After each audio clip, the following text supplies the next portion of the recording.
Three, two, one. Feed the rich. Sprig.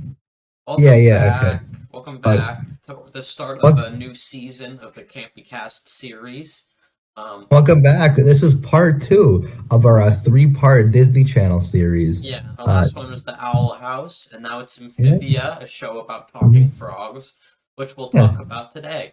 Um, yeah, yeah. yeah, Uh, yeah, but before that, we have I think yeah, a couple brief news things. This will be quick this week since, yeah. frankly, I really want to talk about the show we're talking about. So Yeah. we'll Also, past this. since it's like the But summer season now, we're also going to be uploading more, so stay tuned for that. yeah, the days are longer, the nights are shorter, Yeah. the sun is shining, noticeably warmer. We have more time now. Yeah. Anyways, let's just speed run over some news. We got a new announcement. There was a Nintendo Direct, which we usually don't talk Oh yeah, there about, but was. now we are. There was a game called Super Mario Wonder that seems kind of Yeah. fun. Is an See, elephant. I thought that from the looks of it, okay, there were rumors of a new 2D Mario going into the Direct, and frankly, I thought it would be really funny if a new Super Mario Brothers game was announced because everyone famously finds those games annoying and repetitive, and they Oh made like yeah. five of them in a row, and that was the only 2D Mario we got. Yeah, So they if they kind of made like new. Yes, if it was like new Super Mario Brothers 6 or however many, I think that would be really funny. that would be But the game does ridiculous. look really good. It's too You much. know, It's just there's I'm just too glad we're much. getting an actual good-looking game. They Yeah, changed up the art style a bit. yeah. People keep Also, making Elephant Mario memes, so that's yeah. Hey, something. that's an interesting power up that I'm interested to see how it's integrated. Yeah, There's also a Mario RPG. There was a new yeah, Mario RPG WarioWare. remake. Um, Yeah, yeah. the direct was actually like honestly, it was one of the best Cool directs we've had in announcements. like a Yeah, while. a lot of ones I found Yeah, interesting. I don't I have was much to say about them, but yeah. nonetheless, I think it left with a lot of people being happy. No, I So am. I yeah, enjoy. Oh, also, they announced Wiggler coming back to Mario Kart 8 Deluxe, so that and was P cool. and and then PD Yeah, Piranha. yeah, Yeah, that was great. who is For fucking some reason, I enormous. Yeah, it's like see. I used to main Wiggler back in my Mario Kart 7 days. I was very happy that he's back. mm, I'm glad you got my favorite character. And one thing about Mario Wonder, though, this is brief. I didn't notice this until I watched Arlo's video covering it. But apparently, people are noticing that the Mario voice is different. So it might not be Charles Martinet doing it in this game. yeah, maybe it's And Chris Pratt. in the WarioWare, it also wasn't him. At least people notice a difference between him and Charles's usual Wario voice. So I don't know if he's sick or if after the movie Nintendo realizes they don't need Charles That would or suck. whatever's going on, or he's retiring or whatever. But all that I know is that there is some weird Charles Martinet business going on, Yeah, and yeah, that it just seems weird. yeah. I don't know what's going There's on with also that. new FNAF trailer. Won't bring up this much since I already like summarized my overall thoughts on the FNAF movie. But I saw the trailer. I don't have much to say. The trailer doesn't give away much. Some cool Easter eggs and a lot of good practical effects. And I'm I interested forgot to to see the watch the final. trailer. Really? Okay. Yeah. Yeah, it's yeah. We're at this point. We're just gonna wait till the movie comes out to go more in depth on our thoughts on it. So stay tuned for that. And there was also uh, Uh, what were you gonna say about okay, so I had Futurama? two brief things I just want to mention. One, we got a trailer finally for the new Futurama revival. I believe I mentioned when the teaser came out in our a Yeah. couple episodes back, but now we got a full trailer. And see, I've fallen behind on Futurama a bit. I was binging the Fox era, but after the season 5, which is the movie seasons, I kind of fell off it a bit because all those movies are not well, except from Bender's Big Score. The three of them are either mediocre or kind of shit, so it kind of made me fall off Futurama for a while. But even comparing it, something about this trailer, it just seems so lifeless. Like all the voice actors sound tired. No joke made me laugh or not laugh. Yeah. It was just kind of there. So and the thing is, as I think I might have mentioned in that last one. I don't quote me on that. But Futurama famously has gone through. It had its original life, that was brought back, that was canceled, that was brought back again, that was canceled, that was brought back again, and now it's happening again with this. And it's like, at this point, this revival has no purpose to really happen, and now it just, I don't know. It's kind of a depressing thing to see happen, considering how funny this show used to be, making me just blank-eyed. And also, there are 2 episodes in the revival called Zap Gets Canceled and Rage Against the Vaccine. So those sound fucking awful. Also, Parasites Regained, which is a sequel to one of like the best episodes. So I don't know why they're doing that. But I don't want to get on a Futurama tangent. That's just my brief thoughts on the trailer. And the other thing, this is more brief, but so we found out that Donald Glover is confirmed to be in the Community movie, and that it's going to be filming next summer, which is good because I forget if have I mentioned Community on the podcast? Maybe, I forget. Maybe I might have mentioned it once. He might have mentioned it offhand and like a comparison, but not in full. See, I love Community. It's one of my favorite shows ever. So. And obviously, famously, the whole thing was 6 seasons and a movie. That was their whole tagline. So now we're finally going to get that movie, and we're going to have 6 seasons and a movie. And Donald Glover coming back, I kind of assumed, but it is nice to get confirmation, because by like the time you get to seasons 5 and 6, Community becomes kind of a depressing show. And so first Chevy Chase leaves, then Troy leaves, and then in season 6, Shirley's gone, and it just like... The show is just completely more like barren because you don't have the core group dynamic back. But I'm pretty sure they're getting everyone but Chevy for the movie, which I'm very excited about. It'll take a long time to wait, but I'm really excited for that movie. If you watch the show by then, maybe we can cover it, but that's a whole other thing. It's definitely on the list of never-ending shows I plan on watching. Yep. Also, I highly recommend it. Probably way better Dan Harmon show than Rick and Morty. It's good. Probably. Okay. Anyway, Superman legacy actors David Cornsweet and Rachel Brosnahan has been cast as Superman and Lois Lane. I think these are good casting. I don't know too much about the actors, but I'm looking forward to this movie. I hope that this is a bright start, because I feel like after this year, DC might have a more consistent. Oh no, they need a bright start after all this, after like the Flash, which is still bombing hard at the box office. It's like near Morbius levels at this point in terms of box office drops. Like like damn, like that's kind of sad, especially since like how much they were depending on this movie being a smash hit, and that didn't end up happening. So yeah. Anyways, yeah, I guess that's kind of all. I know these were like brief summaries, but like I said, we kind of want to get to this show. Yeah. You know, sometimes I noticed we'd spend too long covering news. Like in the Leprechaun, we spent like 20 minutes talking about CinemaCon announcements. So like, to be fair, there were a lot of announcements that week. It kind of came bad timing with the episode, but yeah. But yeah, that happened. Yeah, sometimes we just like want to do a quick summarize of some of the news, since Yeah. Superman's the new Jonah Hill. We have to talk about that. Yeah. Wait, Jonah Hill's the new super. God damn it! I messed up my own joke. But yeah. Anyways, yeah. So now, you ready to get into the? Yeah, let's get into Amphibia, a show created by Matt. Okay. All right. So yeah. Another person who worked on Gravity Falls along with. He was a storyboard artist on Gravity Falls. Famously, he worked on he did the Gulf War, the iconic Gulf. He made that iconic joke in the Gulf War episode. Oh yeah, where the golf ball dies. Yeah, that was him. You can tell it's him because one of the golf balls is named Polly. Oh, so yeah. So this is there's 3 seasons. So do you mind if I sorry? Do you mind if I give some brief? This in some way. All right. So. Okay, so I'm going to talk about my experience, how I got into the show, or how it was like developed first. It's kind of the same reason of how I got into the Owl House, so I don't have too much to say on my part. See, so for Amphibia, for me, famously, for those who know me, in June I was wrapping up my moral oral era, so I was like, all right, I'm done with that. I want to watch a new show. So I was like, what show could I watch next? Oh, Amphibia. My friends memed that. I'll check it out because a lot of my friends seem to like it. Shout outs to Josh specifically, a friend of the podcast, Josh. Yeah. Thank you. Thank you for recommending this show to me.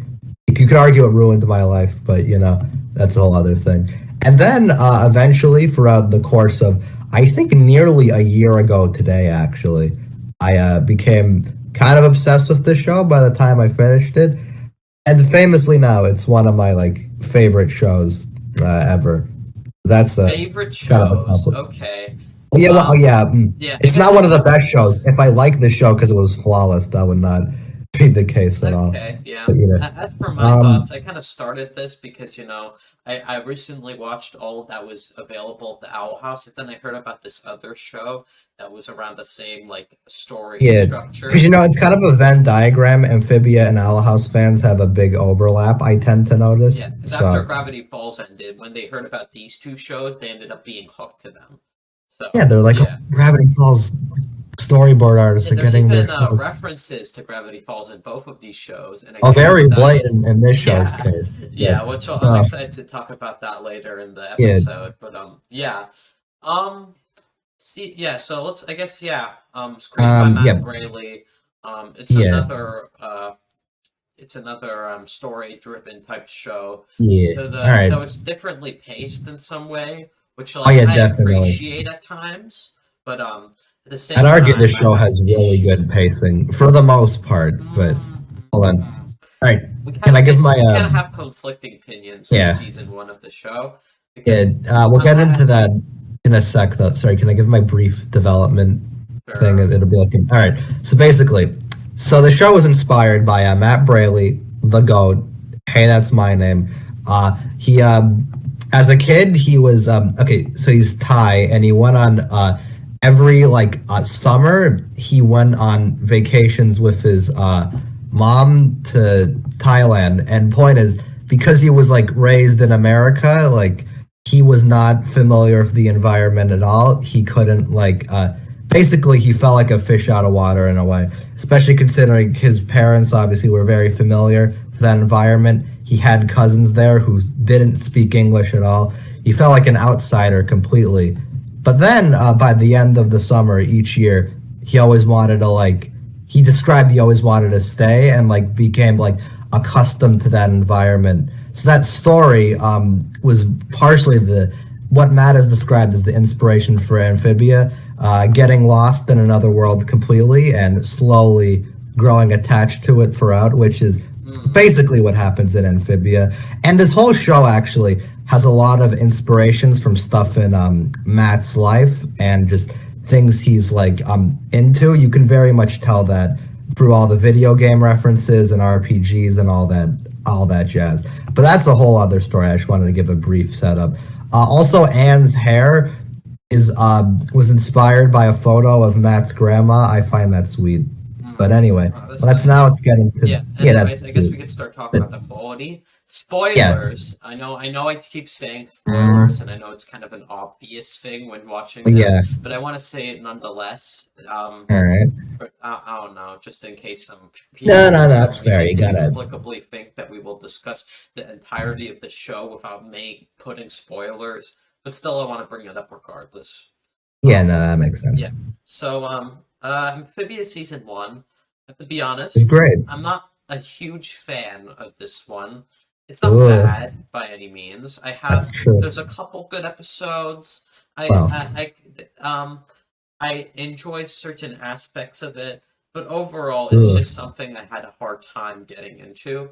And I have to yeah. confess something.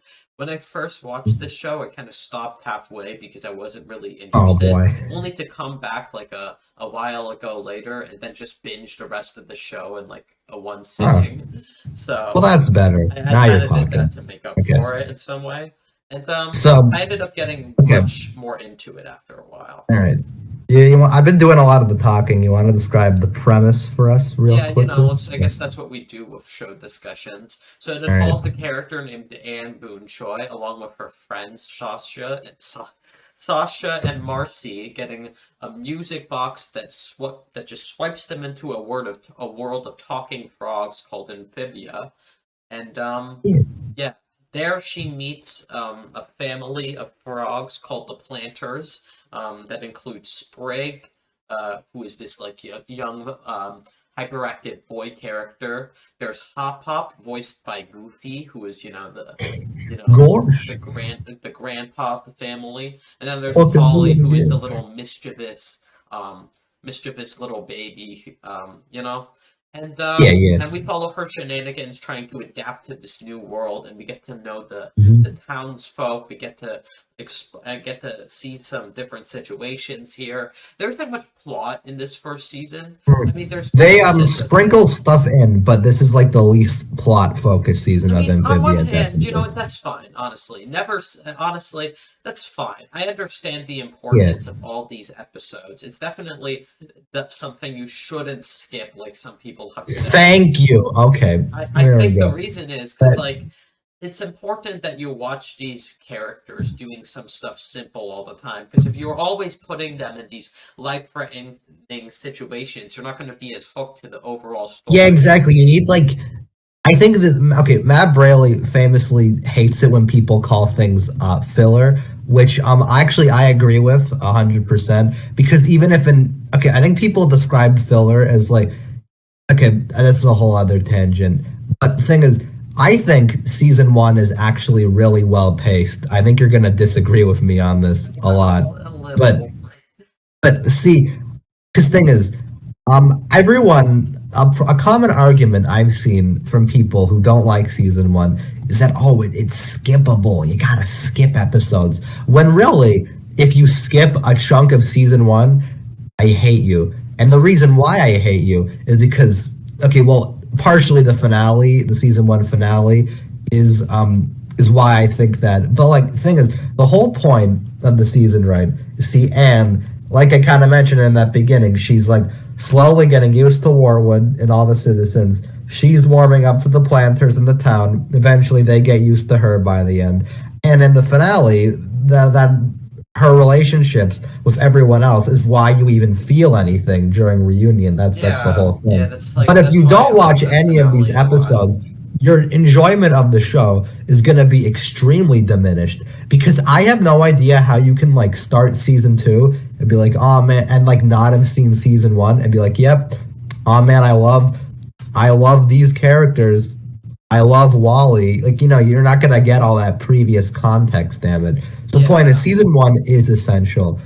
And I can kind of get the argument in some cases, I kind of. do Like think I know some people call the season boring. I would disagree by a lot, but I would I don't know. agree in some cases. Uh, You I don't kind of know. disagree with this season in some way, which is something we usually Yeah, don't have on this podcast, but we're switching it yeah. up today. But Right. honestly, I think I have like I don't know, some of this stuff just isn't really my thing in a lot of cases that like hold me back from actually liking this. Like Mm, I do believe that yes, you should definitely not skip this season, definitely not at good. all. But I do Very think good. there's like at least like I'd say you could skip some episodes, but Well, you could not skip the. You don't need every episode. I just think it's weird to exactly. skip episodes of shows in Yeah, it's general. Like, weird, but like if you really, I don't know. I really guess if want you to, you really can do want to, you that. can skip the pimple Because there, episode. yeah, If you whatever that really one want to. was, yeah, and it's like Oh, I didn't like care for a lot of the episodes. Like there's some ones that like there's ugh. a handful of episodes, but a lot of them I just like was like okay, this is fine. There's just nothing really that appealed to me, and I thought that was that interesting because the show See, I has don't think like the season's mind blowing. What I do I, think okay. See, I'm sorry. for me, I think okay, these are partially subjective arguments. I'm very subjectively biased towards this show, but at the end, I'll explain why. But the thing is, I think the show does a really good job at making you like the characters because at the beginning, so the pilot, right? It's not like anything mind blowing, but it sets up all the characters really well. And there are a lot of like nice interactions between Anne and Sprig. That's like okay, I like these people. I can like I just and I want to see more of them. And then eventually throughout season one, That's kind of a lot of what it is. But Frank, I just enjoy it because I love these characters and I like seeing, especially like Anne, Sprig, Hop Pop. Polly's all right. I was never as into Polly as Same. the I'm other not that two. into Polly as a But character either, and even over the yeah. course of the series, I just found her like fine. Like I feel like even later on, the episodes that follow her, and even in like are like the weakest. Like there's this one episode that surrounds her that I actually kind of like. It was like the episode where that featured a bunch of bullfrog cannibals. Um where like Um. I actually kind of like that one Oh yeah, because that it's a one's pretty nice good. I like like that one. setting Yeah. and like it's a nice change of pace, you know. But I guess my issue with this is I'm just not really into the setting all that much. You know, I feel like we're Eh, just like kind of stuck in this one area. There's not really anything that interesting that appealed to me. And like I can understand why someone would like this. I understand why you like it. I think there's like a oh nice chill vibe to the show. yeah. I See, really that's like like my main hook factor. This is like my it sounds gay, but this is like my comfort show in a lot of ways. So it's like I don't know. I can like watch like I can put on a random episode besides like the mediocre ones. I can be like, Yeah. this is nice. I'm enjoying myself. And I think like even this season, most episodes I'd argue are at a base level pretty good. Like I There's a enjoy couple most good of these ones. I liked episodes. a decent amount of these Uh, episodes, but there's also just like a lot of ones I just didn't really get into at all, which I'll get more into Right. later. Okay, But well, there's a couple I don't like. I okay, mentioned earlier, the pimple one is like that's probably one of the the two worst episodes one. of the show I kind of call bad. Like I It don't is like that bad. episode. I thought that was just like such a weird way of doing the message of the classic message of that. Hey, you should always remember that you know when you become famous to appreciate the people who don't like you because who always liked you even when you weren't Yeah, in. It's like it's I such don't mind that message, but they just told it in like a weird a way, really like a lame really way. I think bland even way. though early Anne is kind of an asshole, it's like pushed a little, and I don't like that. Yeah, No, yeah. It's like there's like I I think like one joke I laughed at, but I don't know. I'm not I don't remember not that being joke. judged. I think Well, like I I guess I'll talk about the characters. The characters are oh fine. There's only one character I oh really liked from the oh boy. start. Anne is a fine protagonist. She's all right. Well, I understand her character well. You sympathize with her desire well. I think she oh. improves much better throughout the series. But Well, in yeah, this but that's one the point. season, yeah, I That's know her that's the arc, point. Yeah, Anthony. I Ah, understand her arc. I'm just saying that as for this season, I think she's fine. I think she's a fine I character. I just don't don't know about like that. get too engaged. I just don't love her yet. Okay, I just don't. Okay, well, that's fair. All Yeah, right. Sprague Did is you at has least love Sprig yet? he's all right. He has his fair share Oh of my fun god. comedic moments, and I think there's definitely a lot of good jokes we get out of him. Um, and then the only person I really liked was Hop Pop because Okay, well, I that's thought fair. he was Hop Pop is really my he was favorite probably the character. funniest character because I feel Oh like no, definitely, he's the every funniest. episode that focused on him was the ones that I actually liked. Like I really liked the episode where he becomes like this scam salesman to or order to Oh save yeah, the that one's good. scam. I like that I one. like that one because it's like I liked it it's when something that I think fits the character really well story wise, and it leads to a lot of humorous jokes between them, and that's yeah, I why I like it like when it a Hop. lot. I like the one where Hop Pop starts a political revolution. Oh yeah, That's it.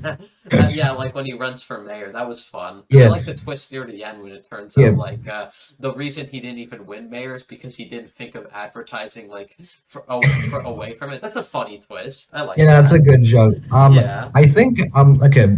I really like Hop Pop. One, he has the best voice. Oh yeah, Bill And I think Farmer, it's nice aka that voice of Goofy, does a great job as yeah, and playing I think him. it's nice that Bill Farmer gets to do something else because honestly, 99% of his modern work is just doing Goofy over and over Oh again. yeah, So, probably. Yeah, I mean that's like and what people it's probably know him nice he for. actually gets to.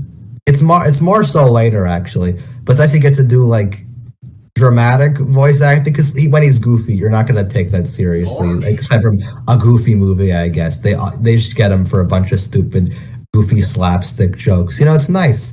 They got him for a good role. And Yeah. also, Sprig is great. I'll No. disagree with you on that one. Okay, that's He's really fair. charming, He's though. a charming Like, character at times, but it's yeah, not really some character. I definitely, like I said, Anne and Sprig, I enjoy them in a vacuum. I think they have a decently oh, wholesome friendship, and I enjoy like yeah. their interactions and such. Like I like the episode where they're starting to become friends near the beginning of the show. Um, Yeah.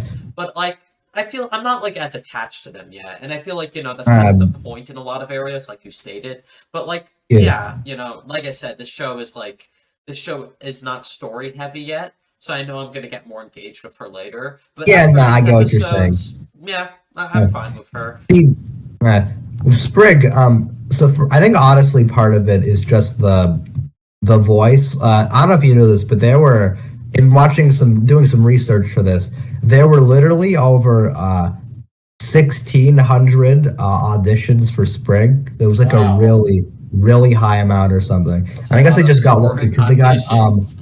yeah, so they got Justin Felbinger, who find the fun fact he apparently was in ninth grade when this show started, which breaks my mind. I don't know how his voice was so like He high sounds pitched. just like a kid. I know, right? And when he finished the show, he was graduating high school, and he sounds a little different, but still he's nearly the same voice. So I don't know Impressed. how he got That's a that good lucky. voice acting actor right Yeah, I don't there. know. Okay, I'm just glad they got him because if you didn't know, Sprig was originally going to be a lot different in the original pilot. Have you seen the Amphibiland, the pitch I pilot? actually have. Yeah, I Okay, saw yeah. the clip. So you I know think about he the was guy in like, that weed? yeah, the He guy who looks was so. smoking weed. That was supposed to be Sprig. Yeah, I know, and that's so weird, right? That guy Like, looked more like Hop Pop, if anything. I know, and there wasn't even. There's a lot of weird things about that pilot. Actually, all the beta designs and the art At least style there's being way more actual like. audio. The Owl House scrap pilot doesn't even have any audio. Yeah. Well, I think the Amphibian pilot is really cool, as in like how different it is. Yeah, it's That's like a nice to whole other see thing. like pilots, like old pilots compared to how the show actually Yeah, went. yeah. It's I think interesting. it's really neat. I'm glad. Slightly off topic. I'm really glad they changed the name. Amphibian does Yeah, not roll off that's the a tongue bad title. nearly That's as kind of a well. bad title. Yeah, that just sounds Yeah. weird. Amphibia sounds much Apparently, they cleaner. couldn't use it because like a book had it copyrighted or something. So Thanks switched for to that book for Amphibia. existing, so we Yeah. could get a I better always title. thought Amphibia sounded better Yeah, because it rolls off the Amphibia. tongue better. Yeah. Plus, Amphibia sounds like Amphibia. So Ah, I thought that yeah. was intentional. That sounds I cool. guess if it Yeah. makes you, I guess I'll talk about my compliments and like my episodes I like before I get into the episodes that I don't like that much. Yeah, Which is like for sure. honestly, I don't hate. The only episode I just kind of dislike was the pimple one. You Most of know, the the pimple other one ones I sucks. just find mediocre. Like I don't hate like Oh, even the pimple one I don't even really hate. I just kind of dislike it. Like a lot of the other ones I just find mediocre. There's a couple mm. ones I like. Like I like There's a couple I really like, but yeah, I enjoyed the one where which one? Come on, I'm scrolling through the if list you're right now. blanking on an episode title, I'll probably remember I it. like the So don't snow day worry. one where Oh, Snow everybody Day is great. I love that one. freezes.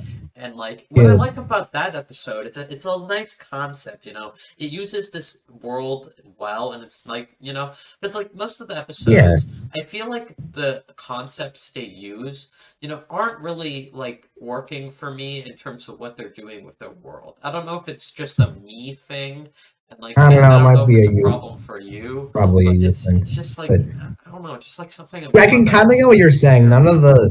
None of the concepts in season one are like mind blowing. There's I nothing that's think gonna like blow you even in away. season 2 and 3, But the episodes that aren't entirely story heavy, those episodes that aren't story heavy in season 2 and 3 are better than some of the ones in season 1, just because of the new setting and the type of things they do in the concept that makes me enjoy them more. So yeah, like no, I get what you're saying. yeah, Me personally, I still really like most of these though. So I don't know. They get although better, but I feel like what like I makes said, sorry, yeah. I feel like Uh, what makes parts of the show repetitive for me is just that how many episodes feel like they're just teaching Sprig and Anne a lesson, and it's like at yeah. times I like the lessons they're teaching. Like I like the episode "Fiddle Me This," which is about Oh, that one's fun. I I like that like one. that one because I like the lesson it ends up teaching, and it leads to a nice emotional moment between Hop Hop and Sprig. It's simple, but cute nonetheless. That I think like is a Yeah. good good idea to have, and there's some funny jokes as well in that one. Honestly, the show has a nice sense of humor at times. Oh, I love it. Like I said, everything that comes out of Pop Pop was pretty funny. Like, it's weird. I don't know why this show makes. I never go to this show because I think it's funny. Like, I never sit down. I'm like, oh man, I'm really in for a good comedy. I'm gonna go put on a family fishing trip. But whenever I rewatch an episode, I just chuckle a bunch at it, and I kind of like. Okay, this is gonna sound tangentially related, but actually, never mind. I'll save that for later. But yeah, I don't know. I think it's mainly just because I'm like, I like these characters and I'm familiar with them. So because of that, I'm like inclined to laugh more at stuff. But this is more later when like seasons 2 and 3. I don't love know. them yet. I mean, I like Pop Pop, but like, You don't like Wally? I like Wally. I like the side. Yeah. He's probably one of my favorite side characters. Like, I like the episode where him and Anne become friends. Oh, that's one of the best episodes, yeah. In season 1, yeah, definitely. And, it's up there on the scale. It's probably not, like, the best. There's definitely more glorious ones in season 2. But, Wally and Anne was a good one because it's nice to see Anne form a bond with somebody other than the Planter family, and it leads to like a nice message that I think works well. And I love it because like it's a wholesome. Yeah, it's nice because it's one of the first times we kind of see. Before this, Wally's just kind of comic relief. He like just does like he'll show up and I'll do something that everyone finds weird, and they'll be like, "Haha, classic Wally," all that junk. But no, it's nice. Like he's like still has like eccentricities, but it like humanizes him more. He just does whatever he wants because that's what he likes, and he gets to bond a fan about that. And it's nice. It's like a real stepping stone in Anne's character development, which I think is like one of the best things about the show is Anne's arc. But I'll get to that more later. But yeah, that one I would say is the best episode of the season, ignoring the finale because the finale is the best. Too, honestly, yeah. Yeah, but a couple other episodes I really like. I really like a Stakeout, the one where was fun. I like the whole. I love the visuals in that one where they both get like metaphorically high and a hot pot becomes like a tea kettle. Yeah, that was funny. That was great. I also like the Children of the Spore one because like Snow. Oh yeah, that was uses great. Like the idea, like these cool supernatural elements in a cool way that I think is that like works for a good concept. It has the goat, Apothecary Gary. My favorite. His name. I forgot about his name. Yeah, but that one. We'll get to that later. Bill Farmer said that was his like favorite episode or something, which is weird. It's not that good. It does follow him. I guess it compared to season 1, I guess, but I don't know. Still, but this one. I like Croak and Punishment a lot. The one where you remember this one? Which one is that? The one where Anne and Sprig try to find the shell. Sprig was going to give Ivy. I'm sorry, I didn't really care for that one. I felt like that was fine. I liked Sprig becoming like this like big bad cop. That was kind of funny. I like the stupid good cop, bad cop routine. That also them with the bat mustaches on looks funny. Yeah, I don't know. I just wasn't really that into it, because like I don't know. Maybe this is just not my thing. A lot of the time, a lot of other episodes I didn't really care for. I didn't really care for the one where Anne and Polly spend like time together. I'll agree. That one's like fine. It's kind of fun when they're chilling, but then when it becomes a stupid thing about where Anne's like, "Oh, you're not acting like a real girl. You're just the slob." I just didn't care for it at all. When they get into that, I don't really. It was just lame. I don't really care. A lot of the season, it was just like, okay, all right. I disagree. But, and then there's the episode where Anne and Sprig need to go on a treacherous journey to find Hop Pop's cane. And while there's a couple. You always bring that one up to me as like this really mediocre episode. It's pretty good. It has Loggle. Okay, do you not like Loggle's introduction? I kind of like Loggle. I think he's a fun side character. Him and Wally are good Wartwood side character. Oh, I didn't even mention. Yeah, the town's called Wartwood, by the way. That's what it's called for the But I love all the side characters. Well, not actually. Some are like fine, but I think they're all. See, that's another thing. The show is really good. That just characters in general. That's part of why I get so attached to it. But yeah, I don't know. you could pick like almost any random Mortwood member and be like, oh man, that guy's great. You know, Wally's the standout, obviously.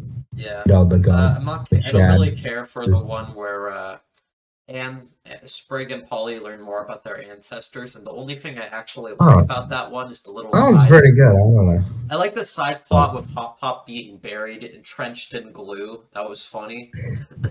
I like that little thing. Classic Hop Pop.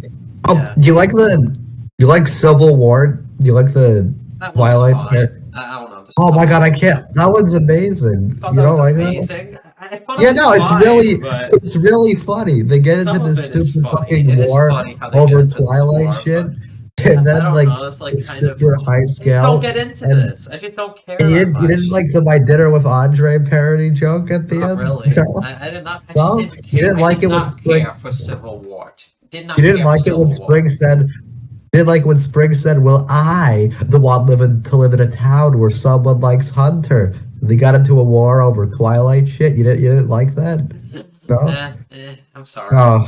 Is that All right, well, fair take enough. so far? I don't know. Is that my worst Amphibia take? Would you say? Well, actually, if we're looking at season 1, then maybe actually yes. But okay. yeah, but no, there's like I like in terms of other episodes I really like. I like Cursed. It's alright. I know I keep saying that every episode you like is alright, but I just don't get into this stuff. I just don't find it like that fun. I don't know, but I like it. No, that one's great. I like Maddie as a character a lot. Probably my second. I like the twist. Probably my second favorite. Yeah. Oh, that one's good. Yeah, but I like because you wouldn't suspect that guy. Yeah, it's a nice twist that was foreshadowed while later. The guy's a very punchable design, but That's I hate true. him. And then there's the one another one I really don't care for is the sports episode because I just thought that was. You don't like the sports episode? I thought it was very lame and formulaic. You didn't like it? It was the most cliche sports episode. Cliche? You're just pulling out style arguments. Come on. It's fun. I don't know. A lot of it is just fine. Not amazing, but it's feel fun. Better. Civil War is like I enjoy that episode. I just don't love it in any way. Okay, well that's fair. But I like a couple ones. Like I guess we could start talking about like the nice story bits that are foreshadowed in this one, like Hop burying the music box that got Anne to the world and how he thought it was dangerous, and the stuff with Anne's friend Sasha being trapped in the tower by. I think we can both agree on this. The Sasha episodes are the best ones of season 1. Can we agree on that? Break is pretty good. Wait. Toe Tax before that is also great. Yeah, that's also that one's also. Apparently, it was apparently Toe Tax was Matt Braley's favorite before True Colors. Really? Which I think that's a little weird. It's not that. It's good. It's really great, but it's not that good. It's pretty solid. It's a good landmark for Anne's development. It's a nice it's nice to see Anne start to get attached to the townsfolk, and it really exactly. The finale. That's why I say this season has such good pacing. It's like a slow build throughout, but that's all worth it by the time you get to the end. I just think I don't know. Is it just me or I feel like there's too much episodes that are just focused on teaching Anne a lesson? Really? But, no, I don't think it's me. I've seen complaints with this one online. Yeah, but other people are weird. I don't know. See, listen, I get that it's repetitive, and I think even myself can, sometimes the formula's a little much.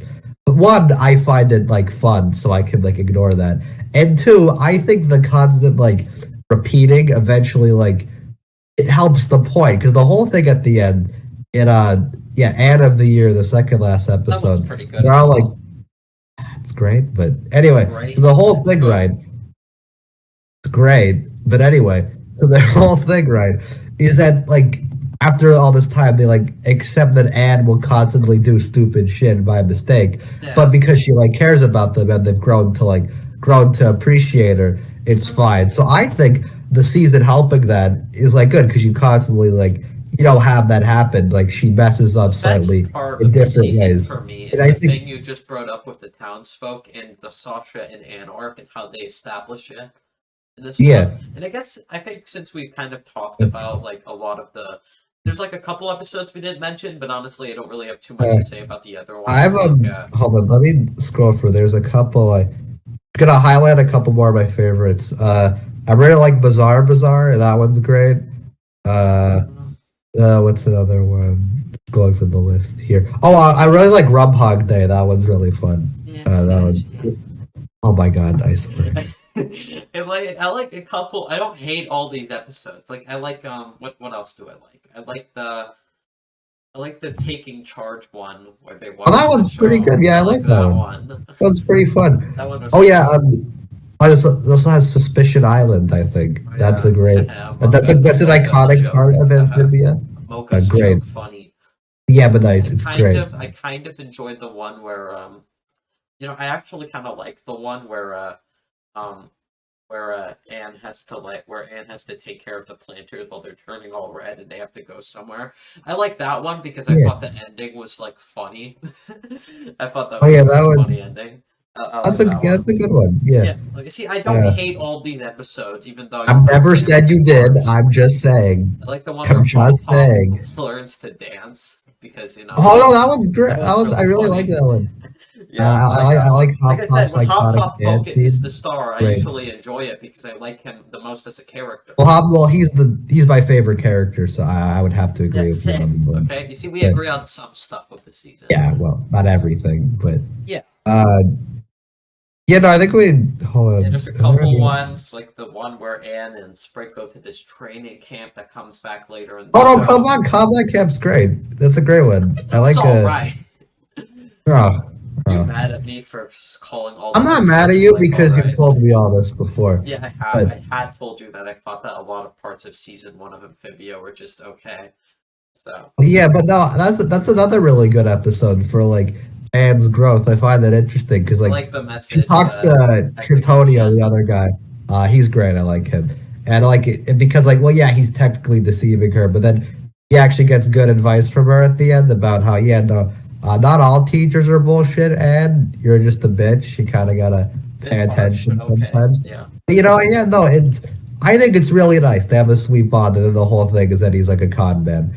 But no, she still learns something at the end. The one where I think it's neat. Runs a restaurant was fine, even though I know you don't like that one. That one's great. Yeah, I like that one. That one's okay. That one's great. It's like every time you like. Well, yeah, but like I'm right. Why you booing me? I'm right. Okay. Am I wrong then? I guess, but you know what? I won't get mad at you. Alright, anyways, I think we should get to the finale of this season, because I think we've talked enough about it. I want to talk about Reunion, because I have a lot. Reunion is great. Best one of the season. Okay, Reunion is really a fantastic episode, and I'm gonna... Yeah.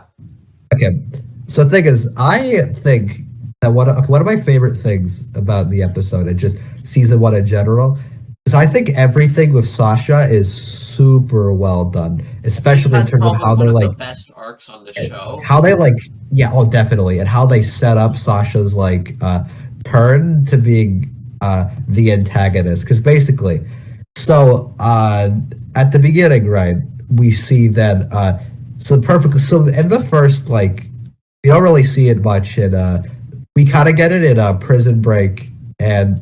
For their first episode, she kind of manipulates Prime and the guard to do her shit, and that episode's amazing. Yeah, that one's really good. I like how they established a relationship between them. Sasha and Grime also. Grime is a fun character. I like him. He's a great character. I love his voice. He's the Chad, one of the best characters. Yeah, but anyway, I like him. Yeah, and then his dynamic with Sasha is really good. But anyway, so you kind of get you get seeds of him being really manipulative. Well, Sasha being really manipulative. But you don't really fully get it until the flashback in the beginning of Reunion. I think is a really good way to set us in and teach us more about the friendship. And then, exactly, it's fantastic. Twist with Sasha having to with the Toads literally trying to fucking kill Pop. It's great because you see both of their sides completely. Because that thing is what I love is in that flashback, they could have easily made Sasha really one note. She just is really really manipulative towards and really doesn't enjoy being with her at all. Toxic friend group, which is well which is one of the first episodes. It's toxic, but it's not it's not black and white at all, and I love that because because thing is enjoy their time together, obviously. And Sasha has kind of good intentions. She just wants Anne to enjoy her birthday. And they do. They have a great time together. But then, because Sasha is so obsessed with having control over her friendship and like being the dominant one in the friend group, she doesn't let Anne go back to her house, and that causes the whole thing to crumble when Marcy comes with the music box. It's the whole thing. But then when they get back in Wartwood, it's great because like this is where all the development from season 1, I say, comes back and helps this one exponentially. Because point is, all those episodes were supposed to show Anne has grown to love Warwood, love the Planters. They're very satisfying when yeah, it's great. But Sasha does not have any of that. Sasha did not experience anything with these frogs or anything. So obviously, from her perspective, it kind of makes sense. Yeah, I'll kill this one frog so that me and my 2 best friends can go back home.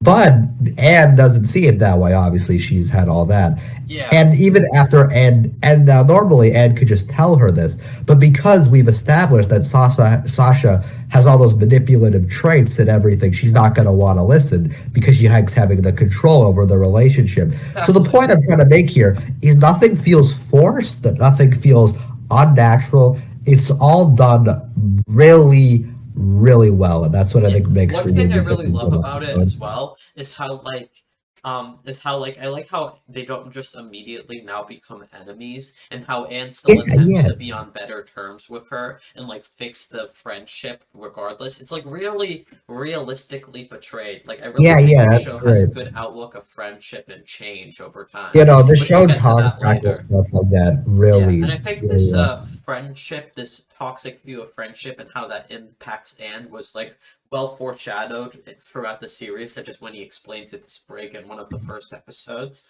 You get the immediate contrast. It all comes together here. That episode's great too, by the way. I forgot to mention that one as well. I really like that one. But yeah, it's you get that contrast. To the season.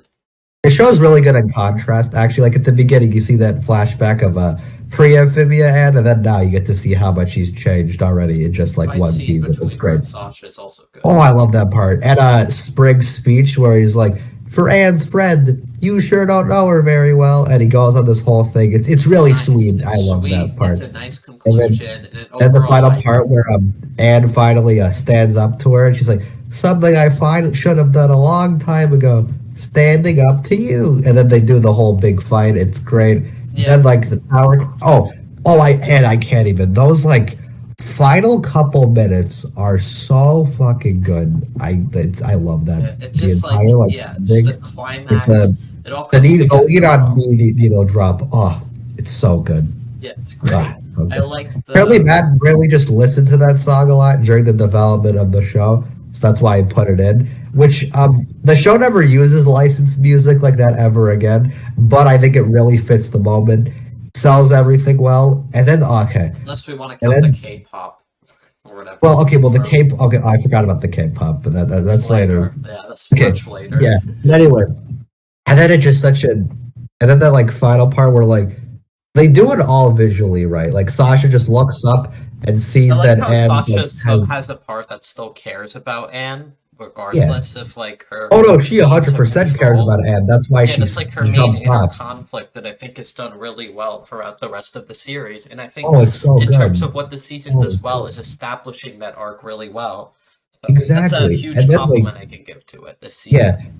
Oh man, like that final part where Sasha just looks up and she sees Anne has people who are like treat her better now, and she just gives up. It's like it's so sad, but it's so good when she's like, "Hey Anne, maybe you're better off without me." Like that line kills me every time. And then when the shot where she falls, I love that shot where just the red and the black, it looks beautiful. And then when she like collapses, and you're given such a kind of depressing end. Like Grime takes her in. Presumably Anne and Sasha's friendship is never gonna be the exact same way, which even after they resolve things, it really never is. You get that beautiful shot of Anne and the planters just up on the tower that's like collapsed, while Anne just like she just breaks down, after the weight of everything. Her best friend is just gone, and she's kind of ruined everything. It's sad, but it's beautiful.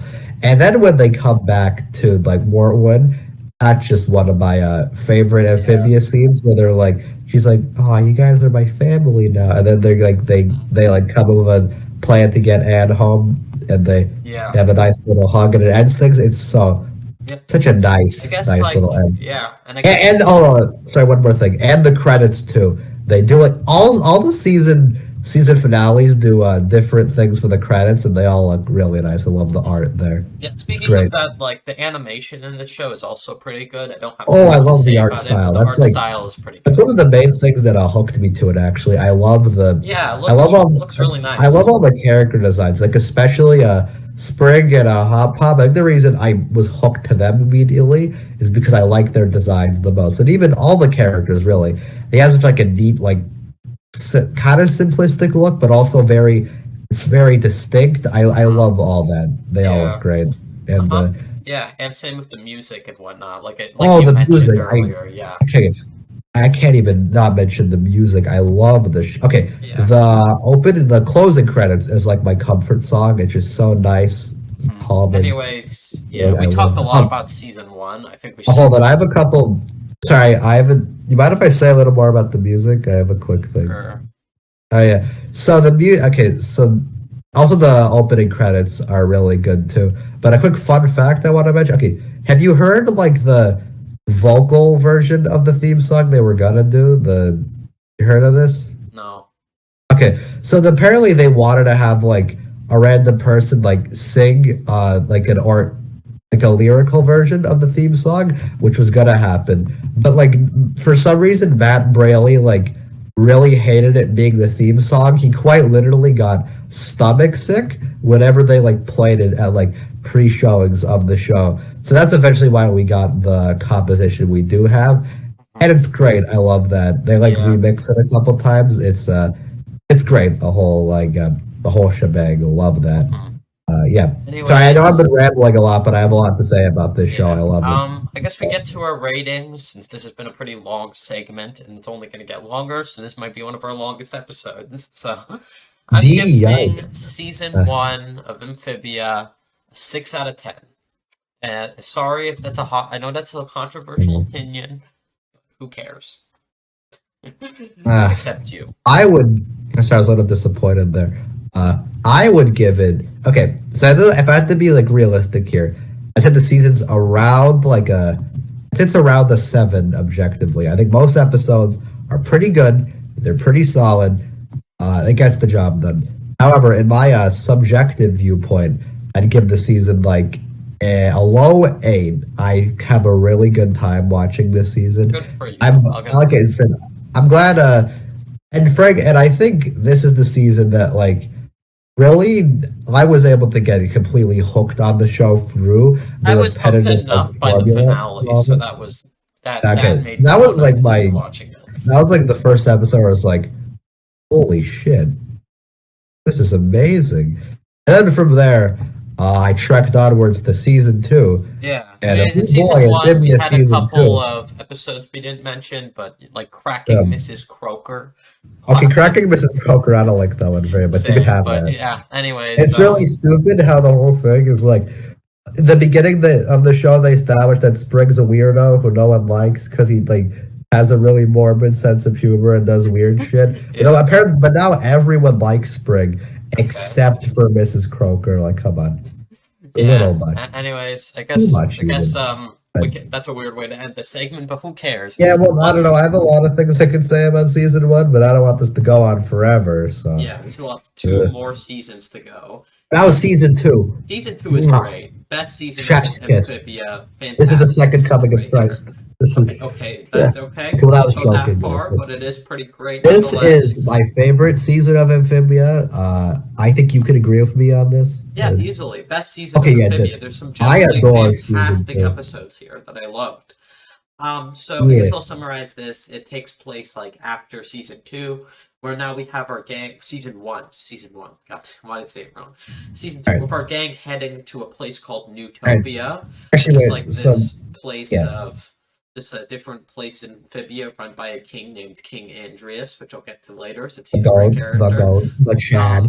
And we see like them on a journey there, and Honestly, if Yeah. I'm being honest, the first two episodes aren't terrible or anything, but like they were kind of around the same level of season one. But don't I worry, would it agree on gets that. much Yeah. better. It gets much better and Oh no, starts definitely. pretty Right out. Okay. quickly. I So, think and Handy Ann is a pretty good setup. You get like reestablishes everything pretty well. It kind of needs to because there was a 1 year gap between the end. Okay, it was literally like one day year. less than a day between season one and season two, which Wow. I think was only because season one had a very weird airing schedule. I don't know if you noticed this, but like they would air an episode like every weekday for like a couple weeks. Like from Monday to Friday, each day would have a new Amphibia episode in 2019. So the schedule was really overloaded then. I guess that's why. Kind of seems like a weird way. But anyway, so I don't know, it establishes everything well. The only thing I don't like about it is I think it's a little bit of a cop out. They're like, oh no, the house gets destroyed, but our good pal Chuck is going to refix the house. So I guess that meant nothing if Chuck was there. I Yeah. love Chuck, though. He's my favorite. I grow tulips, Chuck. Yeah. And overall, I think the show starts to pick up when we get to the episode where Pop tries to defend a town. Oh yeah, the Ballad of Hoppediah Planner That was is funny. fantastic. I really This like is that when one. I get all my favorite Amphibia episodes. I like adored so much of this season. Like the one you just mentioned. That one was It's very really good, funny. yeah. First of all, it's a Hot Pop spotlight, so of course I like it. It's a stupid Western thing where like he eventually gets things. Everyone thinks he's cooler than him, but only because everyone's like so fucking small. And then the other people come. It's a whole great thing. Yeah. Not as good as a cowboy arc as a Steven Universe, but still great. Yeah. Great time. I like the also like the Gravity Falls episode. Oh That my god, was- I adore that That was episode. what was It's funny about so that one. good. That is a literal parody of Gravity Falls. Like, there's Yeah, literally okay. a frog version of Grunkle Yeah, Stan and frogs- a frog version yeah. of Seuss from Gravity The Falls. curator ponds and It's frogs. such a suits. great Apparently, callback. what happened with this one, right?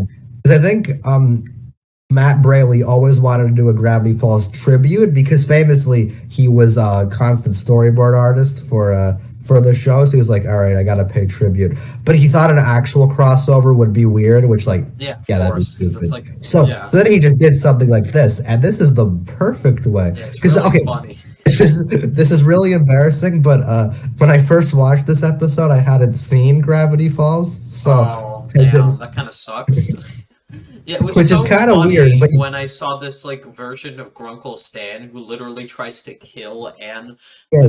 and it was really Oh, funny this because is it's like it's another funny that weird thing. things- Yeah, So I think that was the first like that Grunkle like curator Ponds guy. For some reason, he was like the first Amphibia thing I ever saw. Because for some reason, I checked. I had an image of him saved on my phone back in like 2020. I hadn't even heard of Amphibia at the time. I don't know why that was there. But yeah. Anyway, it's just such a good like thing. Because even if you're not familiar with Gravity Falls, I think it's a really funny episode. yeah. Like you get obviously Alex Hirsch going back doing his iconic voices, so that's funny. I like that they don't even do a parody name for Seuss. He's just called Frog He's called Seuss. Frog Seuss. Yeah. Also, that I was love funny. that he just fucking dies at the end. Hop's like, well, we're all gonna be okay. It's one of the funniest. Except for that episodes, curator guy, probably. he's dead. Yeah, it's so funny because casual. just the I love it. idea of Grunkle Stan in this universe just being some psychotic Yeah. murderer who traps people. But you know, it kind of makes sense. You know, if he didn't have like Dipper or Mabel or anyone to guide him. Exactly. Who knows what twisted path he would go on. Yeah. Anyways, I wonder we'll what- save that for the Gravity Falls episode. I wonder what the Ford equivalent of the Ford Oh, equivalent. well, we'll of- save that for the Campy Cast Gravity Falls Ooh, episode. yeah, but which that will one's be- really good. Also, the ending joke always makes me laugh for some reason when Anne accidentally hits Hop Pop in the eye with like with like the music thing, and he screams really loudly. I don't know why that makes me laugh. Hop Pop Yeah, screaming there's some is good good. ones. Like I like the dynamic between Sasha and Grime continuing and Toad. Oh, yeah, that's Hatcher, great. when they're I love run a- down by yeah. General Yunan, who is June, no, hold on, don't say it right.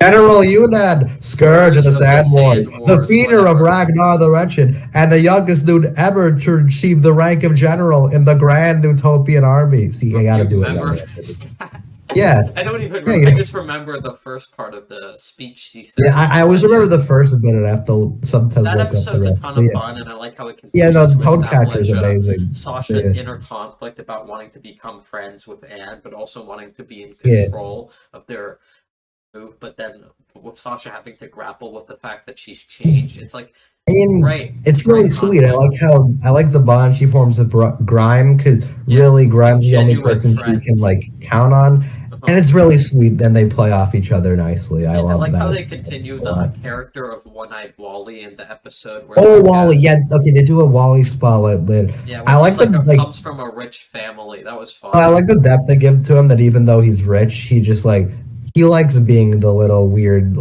Yeah, that's weird nice. I like the guy. Kermit the He Frog wants to do what cameo in makes that him episode happy. as well. It's sweet. I love that one. Yeah. And there's a And lot of good ones in the first chunk. I like Ann Hunter a lot. that It was has the fun. I like the I I like like the I like stupid dance that hallucination the sprig yeah that and the was iconic planter hunting dance. that was Yeah, funny. yeah.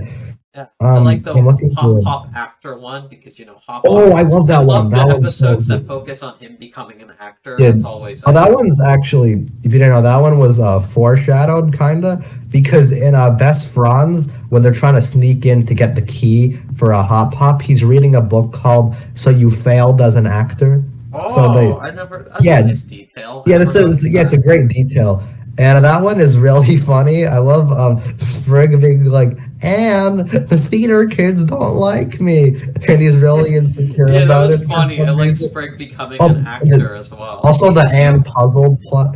That Yeah, one. I think what I like about this season is that they put a lot of putting these characters in different of these different situations and us exploring Amphibia and this road trip gimmick leads to a lot more funny jokes and interactions, and it's starting to make me like these characters much more now. Oh, yeah, Like I'm starting definitely. to See, this care is the more season about I Anne fully and like. Sprig. I think Sprig is a Yeah, great this is the character season now. I fell in love with. I always just loved hearing them like talk about stuff. That's why I really like Yeah, season because one. this But gimmick that they even have established now it leads to a lot of yeah, good it's really situations that yeah, it's great. is building And they get a upon the little characters in a more engaging way for me. And that's why I think it's yeah, such a yeah. step up over season one.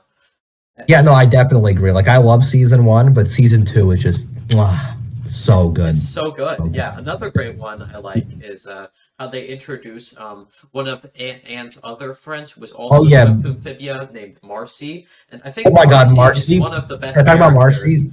Yeah, Okay, sure. I Marcy like is the Marcy a second lot. best character. Yeah, I love she's such a Marcy. lovable and overall fun Yeah, okay. character that works It's such with a the good main like cast incredibly well. okay, it's such a good introduction, right? Because like at the beginning, so obviously you're familiar with how Sasha is at this point, very manipulative, very this, very that, and Yeah. I think it's a really interesting choice that you don't even hear Marcy talk until season two. I Yeah, think that's a Marcy really did neat nothing choice. in season two. Marcy has If you so even there's want such a like season one only. mystique and mystery around her. So I remember when I first got there, I was like, "Who's this Marcy person?"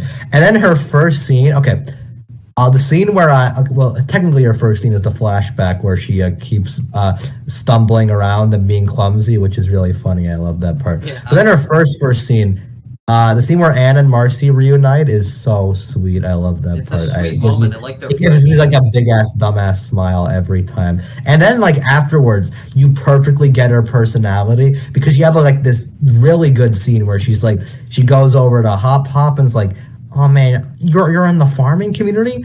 You guys are disrespected. You are the backbone of society, and do not get enough credit for it. And then she bonds with Hop Hop about farming. She bonds with Sprig is Polly very because, suspicious. well, yeah, because Sprig is like he's very on I can't edge say I after that. blame him That's after funny what too. happened with Sasha when she No, literally I tried don't to either. kill And then the Hop whole Hop. episode is just Marcy at the Gates is a top 5 Amphibia It's up episode for there, me. yeah. I think it's just Yeah, like it's a one of nice, my such an favorites, amazing definitely. introduction episode to one of the best Such a the characters, and whole how thing it's just like, makes me really yeah, the happy. It's probably conflict my is most good, and how rewatched they episode. establish her, and Yeah, how she's the Anne most feels a bit charming more character on the show. The way she'll like overprotective. I get ramble. it Yeah, makes sense while Anne is more overprotective of Marcy, considering how overly clumsy she was, and like and how it all makes sense. And then when she's like finally trusts Marcy and like the yeah, scene where I like the she's Family Guy scared of like cutaway gag losing when her we see again. her Oh, being that's so clumsy. good.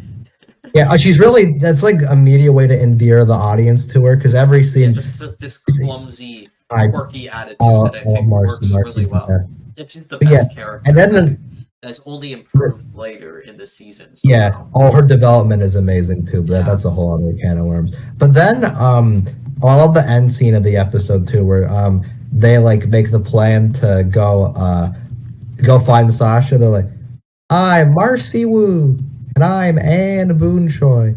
Together, we're gonna find Sasha, find our way home, and it's really It wholesome. seems you and can nice. quote this show a lot. Oh no, trust me, I've seen a bunch of these episodes a couple times, Yeah. so I can quote some lines very specifically. I have a mental problem. Please help me. Yeah, you But watch anyway, this show a lot. yeah, I help me, please. But anyway, and then also they got Andreas at the end. Andreas, I love Andreas. Andreas is He's at the end of probably the easily one of the best characters. He's voiced by Oh, the goat definitely. himself, Okay. Keith David. First of all, he's played by the Chad, The Keith absolute David, legend. the GOAT. The GOAT who plays him perfectly. I find it funny. We brought up Community earlier, but he's in two of my favorite shows now because he's in this and he's in Community season 6. That's a random note. But yeah, first of all, okay, he's such a good character because in that first scene, you're like, oh man, is this guy going to be a generic antagonist? He's like, with his plans and his chess table. No, not chess. His flip wart table. Sorry, I got to get it I like right. how he's just this, like, he's introduced as this, like, this fun-loving, loving. Oh yeah, his giant personality is great. I love him. Yeah, He's so like, but there's foreshadowed that something is a bit off about Andreas. Yeah. But we'll get to that when we get to the finale and how. oh boy, it will pays we off. get to the Oh finale? boy. Ugh. Yeah. Yikes. If we could talk about some of the other fantastic episodes. Okay, my favorite. The season has a really good chunk right after Marcy's introduced. So we get right after Marcy at the gates is Scavenger Hunt, which is one of my favorites. I love Scavenger Hunt. Oh yeah, that one was great. I really like the inner conflict. With Another nice Anne, one like, between Anne and Marcy. I think I think it's the funny. messages they teach Anne and Sprig just work a lot better here, and Yeah, I just I would enjoy agree on seeing that. them more. It's less lesson focused and more just being fun, which I think helps Yeah, it is fun. That one was a nice one message wise, and I like the contrast between Marcy and Anne. And I also love the one where Sprig is just fucking around in a hotel. Oh, that one's amazing. I love think that that's one. like I think that's the Planters episode check-in, that just yeah, that one's completely big. sold me on Sprig, because like he's pretty much he's able to great. carry an entire episode with his He just fun bumbles hotel. around the entire time. Yeah, it's fun seeing him just fuck It's, around. yeah, no, in it's these, really like, funny. I like when five-star Spring hotel. gets high. Yeah, He gets coffee, high that off was the funny. I coffee. like how he meets Newt Mabel. That was fun. Oh yeah. It's one of the best ones. It's a great one. Yeah, no, I love like that how one. he goes And to then school and how he Spring gets schooled.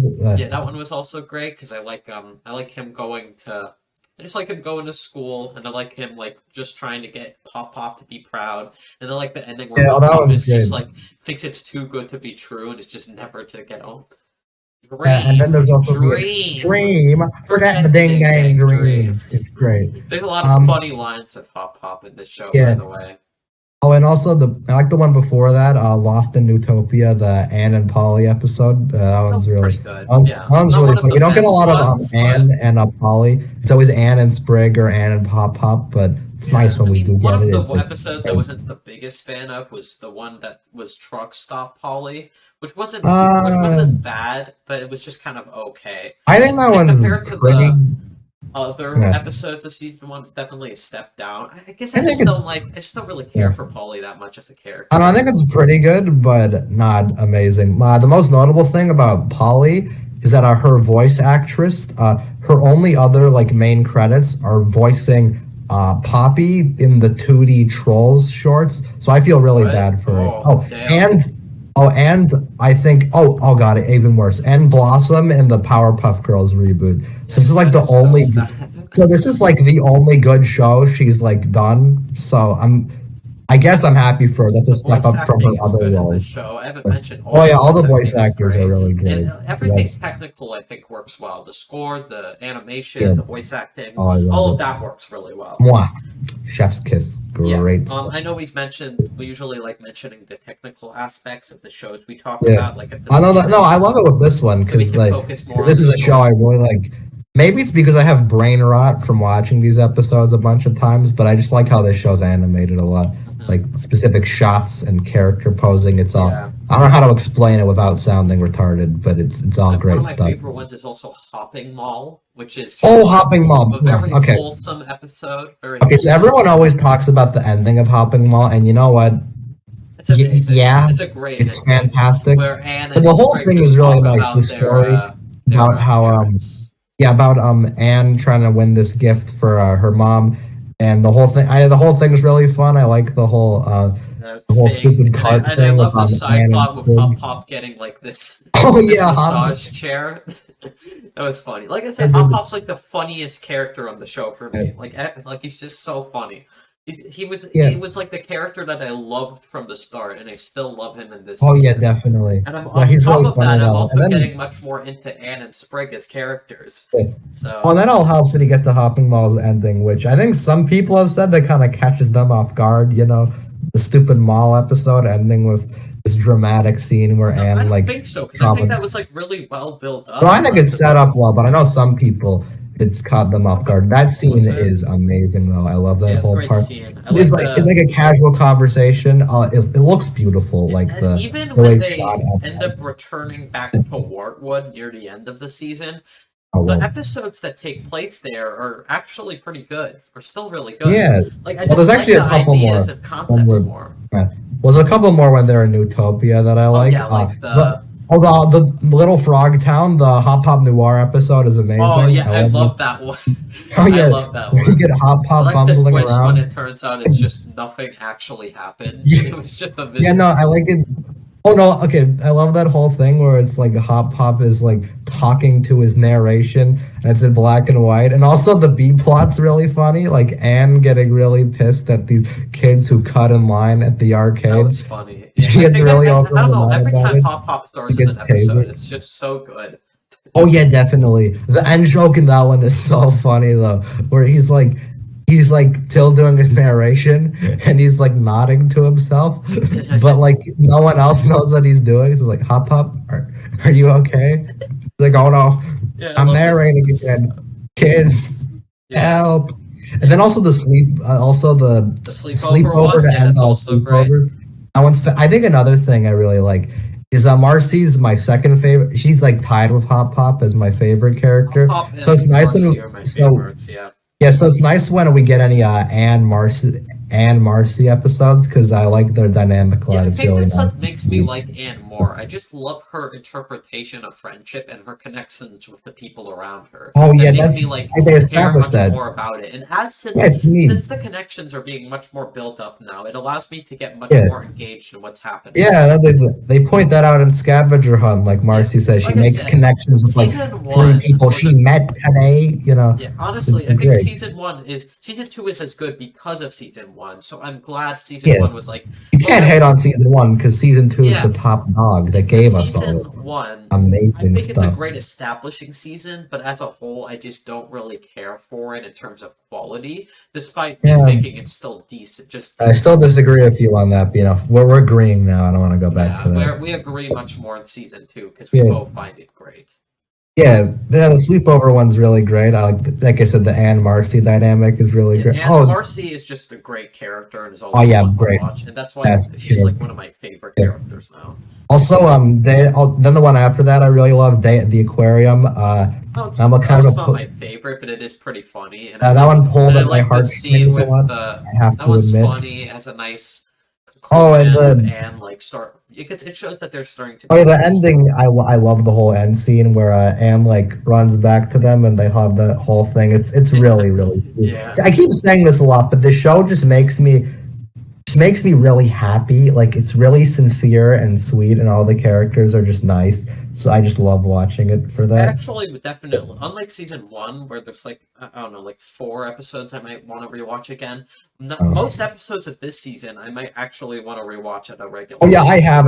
In terms, I rewatch episodes from the show from time to time. So this season has the most of that. I just love. Yeah, there's a lot of rewatchability, a lot with this. Oh, definitely. season. This is a really rewatchable show for me, which is why I have many a time.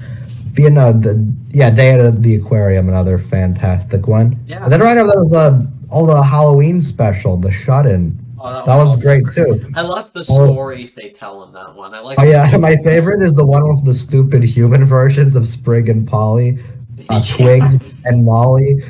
I also like the one about Hop Pop losing his hair. That was funny. Like I said, Oh yeah, everything with that was Hop Pop good. is just so funny, just because I of don't his know how that one works performance. timeline wise. I think it's supposed to be Who non-canon, cares? Who or it could cares? just take It's place just so earlier. sad how Hop Pop Oh no, I don't loses care. hair. It's really funny. Yeah. I love it. Yeah, But I guess we get like yeah. After the sleepover episode, which I didn't say too much about, I love the yeah. visuals in that one as well. Oh yeah, no, that's great when I they know go we're into just kind the of bringing up our basement. favorite episodes in this one, but it's like kind of the Yeah, best but way to no, summarize it. they're great, and I love so many of I these know we episodes. missed a couple episode discussion, but honestly, there's just some that I have Um, nothing to say did about, I like miss the any of I don't know. I think most of the ones we skipped over, like yeah, like we some like of the I early don't ones. care about the ones like the freaking one that stars the snail and the Oh, you don't that like one. Quarrelers Pass? Wait, no, it was like Oh, I'm not the biggest fan of that one. oh Was it no, with never mind. the I'm stupid. You're thinking of the Sprig and Polly episode where they have to like team up to go, so they that stop one? fighting with each other. Yeah, that Now that one one's was great, but I fine. think you're thinking of Bessie and Michelangelo. Never That mind, one, that's way. yeah, that one is just like That's the only episode of this season I am not a fan I of don't know why they're like focusing on the snails at this point in the because I show. barely remember. Especially okay, Who cares about I the think snails? No it has offense. one kind of good thing. I kind of like the Anne plot because it has a sweet scene, but I forget what happened with the snails. So It's you just a can. bunch of slapstick, I'm pretty sure. Okay, so it's There probably isn't really mediocre. yeah, it's pretty. Yeah, I also like. I think I just like like I said, I like the Wartwood episodes much more. Like I like the Oh one yeah, no, where I like Ivy on the Run a lot. oh yeah, the The one focus with is on I. Sprig's Oh, I guess we love forgot to. interest. Oh, I forgot to mention Ivy Oh earlier, but yeah, her. It's like Okay, Sprig's love Ivy. Okay, interest. She's a fun this is kind of a character. detour back into season one. I think it's a little weird that her episode's about, oh man, you could be friends with someone without having a crush on them, and then that's what happens to Yeah, but Sprig. she's a fun It's I character. don't really care that much. I think it's a little weird, and it's sweet, so I don't care that Yeah, much. Oh, and then when they get together at the end of season one, that's nice. I like that. I like Anyway, one of my that's a season one favorite detour. ones is like how they conclude the arc with Pop Pop burying Oh yeah, thank you. music That's a box. fantastic episode. After the rain, Yeah, amazing. where it's like, I So actually like the liar reveal here of Anne feeling a genuine betrayal, because, like, you can understand that, because it's kind of a weird thing for yeah, Hop Pop to do in because the I've gone group. through so much at this point, then like, yeah, it makes sense that she'd feel kind of hurt by this. Yeah. And everything, like I say, the show doesn't take easy shortcuts with this stuff. Like you'll see in this episode, it ends with a kind of nice, oh, we forgive each other, and they have like a nice little moment where they're all But in it the rain takes together. time in the next episode. Yeah, and The then you first see that in temple the where they next need to go episode, on a journey to the get first the temple, gems which for is the a music box now.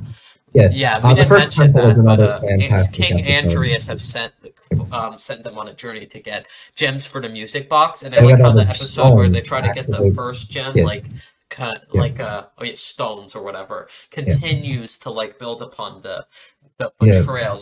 I liked how it takes them time to like act Yeah, because they normal do that a again. really good job in the first temple establishing Yeah, all that. Actually, I think that's really good character wise for everyone. Because Anne and Hop Pop, they want to pretend it's all over, but no, they can't do that. That's not an easy thing to just like yeah, gloss over.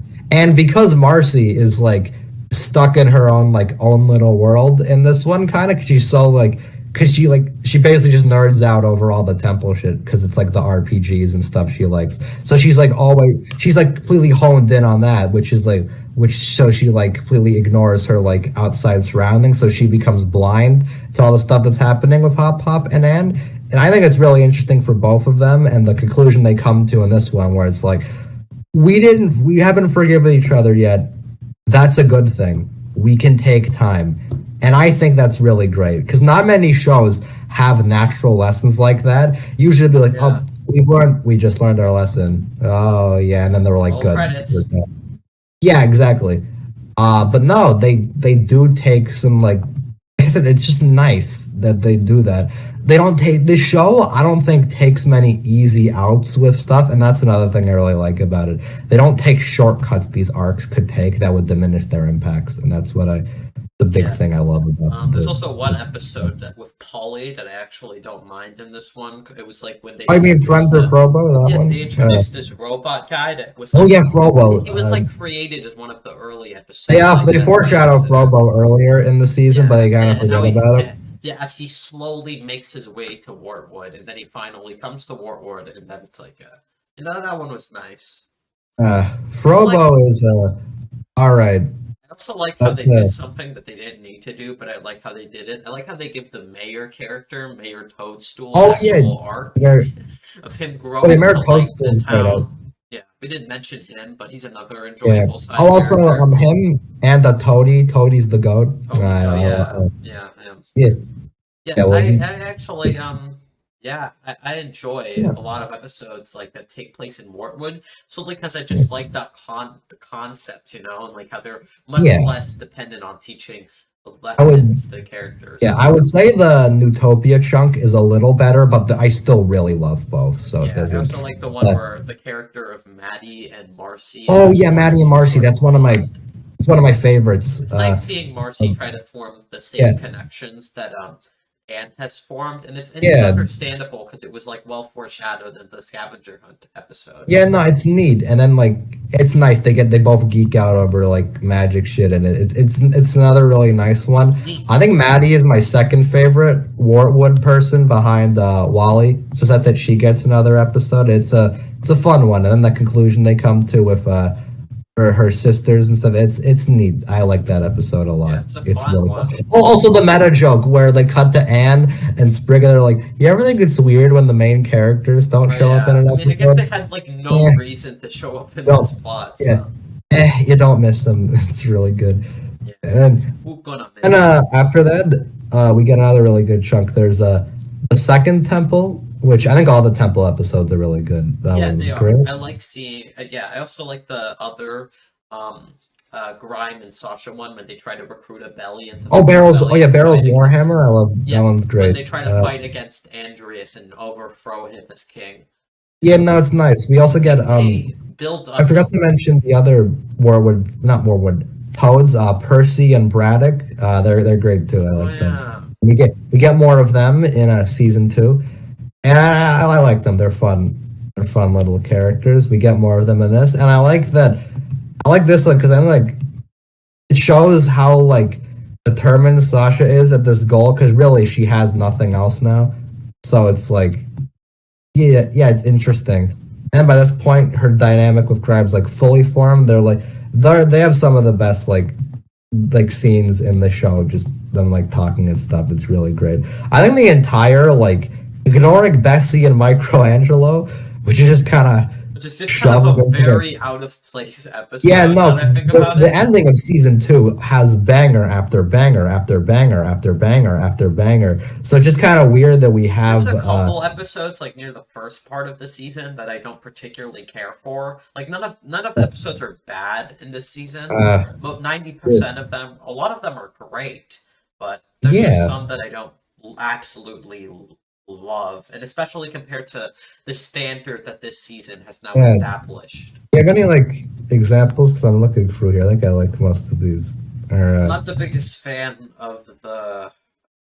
Like I said, you kind of brought them up. I wasn't the biggest fan of the one where Sprig and Polly need to work together to complete this course thing. I know, fair enough. Relatively, that's one of the weaker ones. I think it's still all right. Or whatever.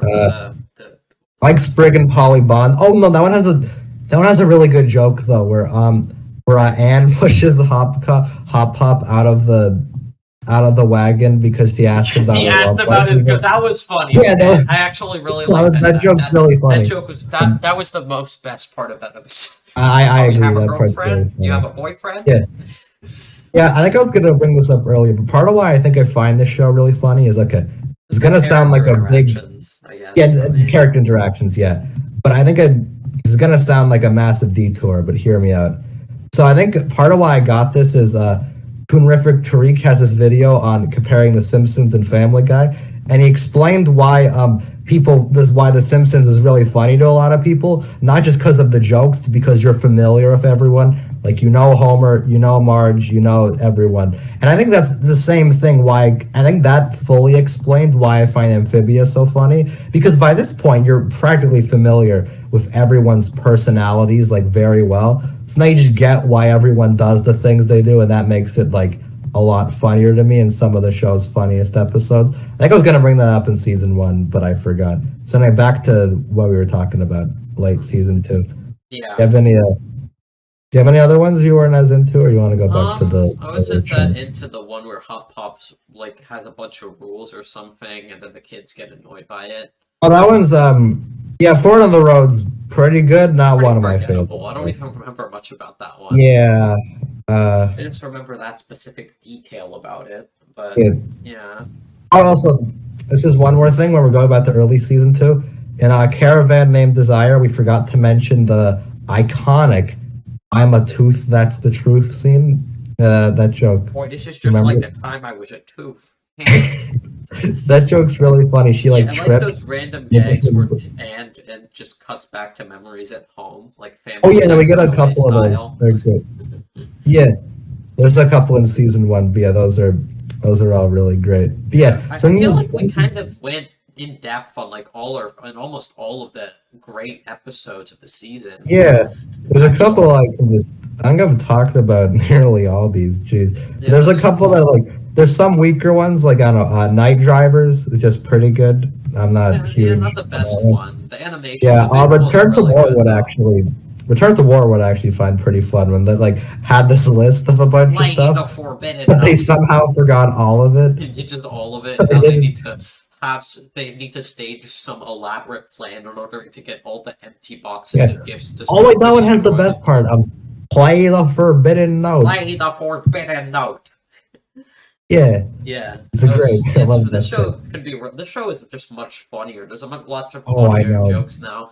There's all down to like the execution of different ideas. Yeah, and that's another thing. It's not even just like I said being attached to the characters. I think another thing is the way the show times things, or like line deliveries is another thing. Yeah. Like I don't know how it does to describe this, but there are a lot of episodes where like a character would just casually like say a line or whisper something after a big conversation, and I'll laugh for some reason.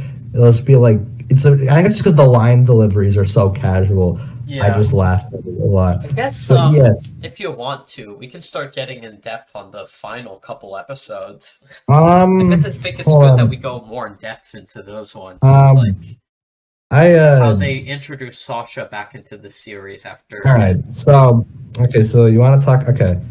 So I guess we could talk about I mentioned the second temple briefly. I'll just mention that one. The second. That one's another really good one. I forget her name, but the guider of the stones that Anne talked to, I like her design. She was in Bazaar too. Yeah, I noticed that when we were watching one of the season 1 episodes. I forget. We'll have to worry about that later. Yeah, but that's another great one. Don't have too much to say about that. Also the foreshadowing, because Anne doesn't fully drain her power from the stone. It's a good. Oh yeah, I forgot. That's another really good foreshadowing. Every time Anne has blue eyes. Sasha the little detail. Yeah, they've been foreshadowing since the first damn episode. They've been foreshadowing. Yeah, they do that in Anne or BC with the blue eyes. That's so cool. That's a nice detail. Like when we see them, and it all culminates in the finale, which we'll get to near the end of the episode. But anyways, so this is the third temple is another really good one. Yeah, Sasha in a really good way. Yeah, with her basically. I like the way that they bring her back in, because by this point, Sasha has an internal conflict. She obviously wants to take over. That's her thing. But when she's saying some of the apology stuff, she's not entirely faking part of her wants to be friends with her, but it's in a way that she wants to get what she wants, but she also wants to maintain her friendship, and those two things just don't correlate well. And it's a very interesting conflict that has great payoff. She doesn't really know how to get over that sense of control in her relationship, which is I think is really interesting, especially the way it handles this one. Also, It's weird because you always kind of think of Anne, Sasha, and Marcy as like the main characters, but really there are only a handful of episodes that have all of them in them. Yeah, this is I don't know if you know, the third temple is the first episode that have all of them interacting yeah, with one another. which I think is great because when they do have them all interact, it's really good. I love all that. It's really interesting. I kind of wish we got more of it, but also that wouldn't fit like thematically, so it doesn't matter really. But yeah, so then there's that. I really like the third temple as we like went over. But then the final three are some of my favorites. The dinner is really funny. I love that one. Yeah, I enjoyed that one. I love how Spring fucking hates Sasha, so he like taunts her the entire time. Yeah, I can't blame him, but I also find it really. I don't blame him, but it's really funny because it's such a petty rivalry. And like when she messes up, he's like, "Bad guess, bad guess," and it turns out she gets it.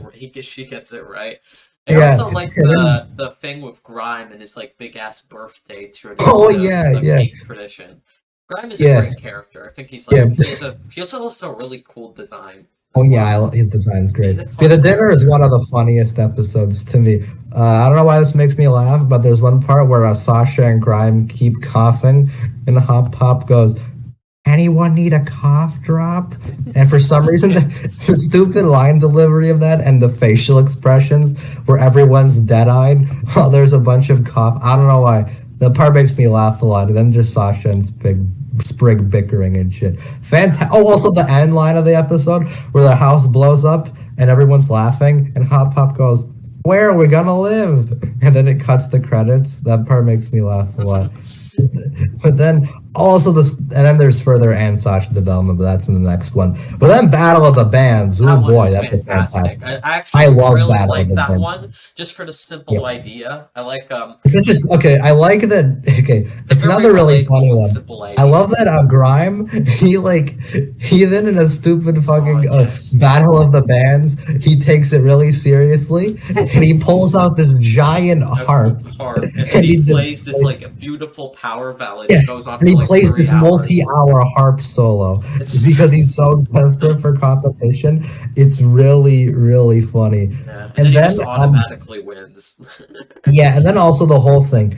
It's really interesting because so we get more of Anne, Sasha, and Marcy. They're all back together again, and they're all gonna. They want to perform this like band solo, with Anne having a song about Amphibia and Sasha trying to manipulate things. A former song, Heartstopper. It was a hit back home, Only for her to quit the band since she didn't do what she wants. It's like this foreshadows what's going to happen in the next episode really well. That's true. It shows her really need to always be in control, but also want to maintain a friendship with her friends. And it's something that is like very interesting to her having to. And it's great because eventually. So first of all, I like it when she's stuck with like Toadie of all people. Yeah, so you get Sasha and like Toadie. It's funny. And then also I think it's interesting because thing is, like I brought up in the reunion discussion, Sasha is not a very like black and white like character. She has like a lot of depth, which I think makes her interesting. And the thing is they do in this one is, Sasha wants control, but not because she's an asshole who's like, oh man, everything has to be my way. Like, that's part of it. But the thing is, they say is, because really what Sasha says when she vents to Toadie when they're performing is she wants all three of them to do really good in the talent, the band competition, which is why she went and made all those edits to her song.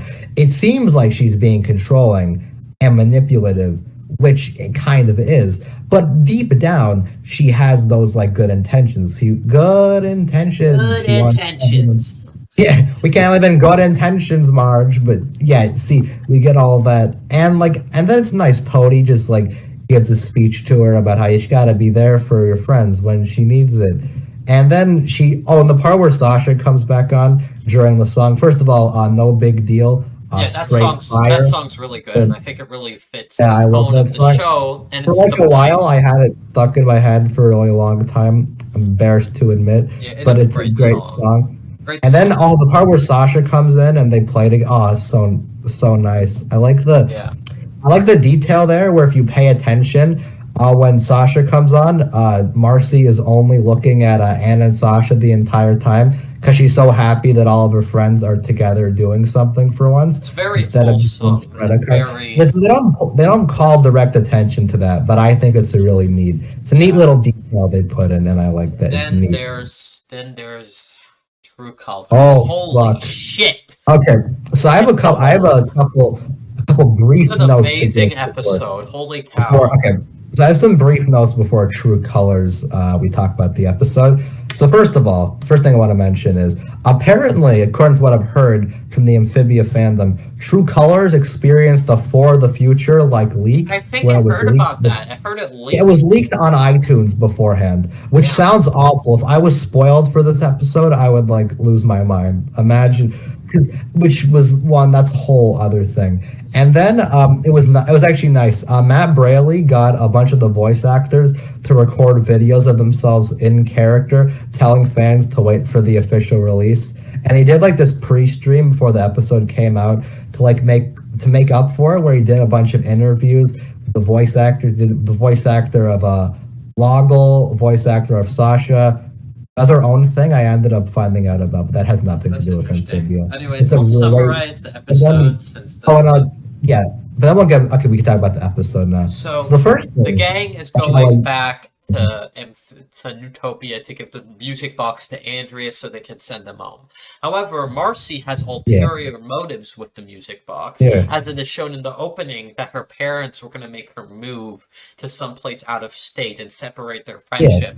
With Marcy not registering this, and what she was going to do is that she was going to give the music box to Andreas, and he would take them to different worlds to have different adventures. And it's damn, okay. So the first thing I want to mention about True Colors, is the first at the beginning there is a content warning. It's I forget the exact word. Warning, man. Damn. Which, first of all, that immediately caught my eye because famously, Gravity Falls, we'll get into that when we do the Gravity Falls episode, but that show got away with a lot of fucked up shit, the Northwest Mansion mystery, a bunch of innuendos, a bunch of frankly a lot of blood and gratuitous violence, which is not a lot for the average show, but for a Disney Channel show, I find that really interesting. And even Owl House after this, as we talked about, got away with a lot. Bellos literally melting alive. Yeah. The point is, these shows got away with a lot.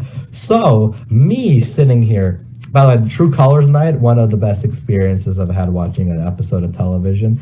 But anyway, I remember I was sitting there watching this, because I knew this episode had this reputation.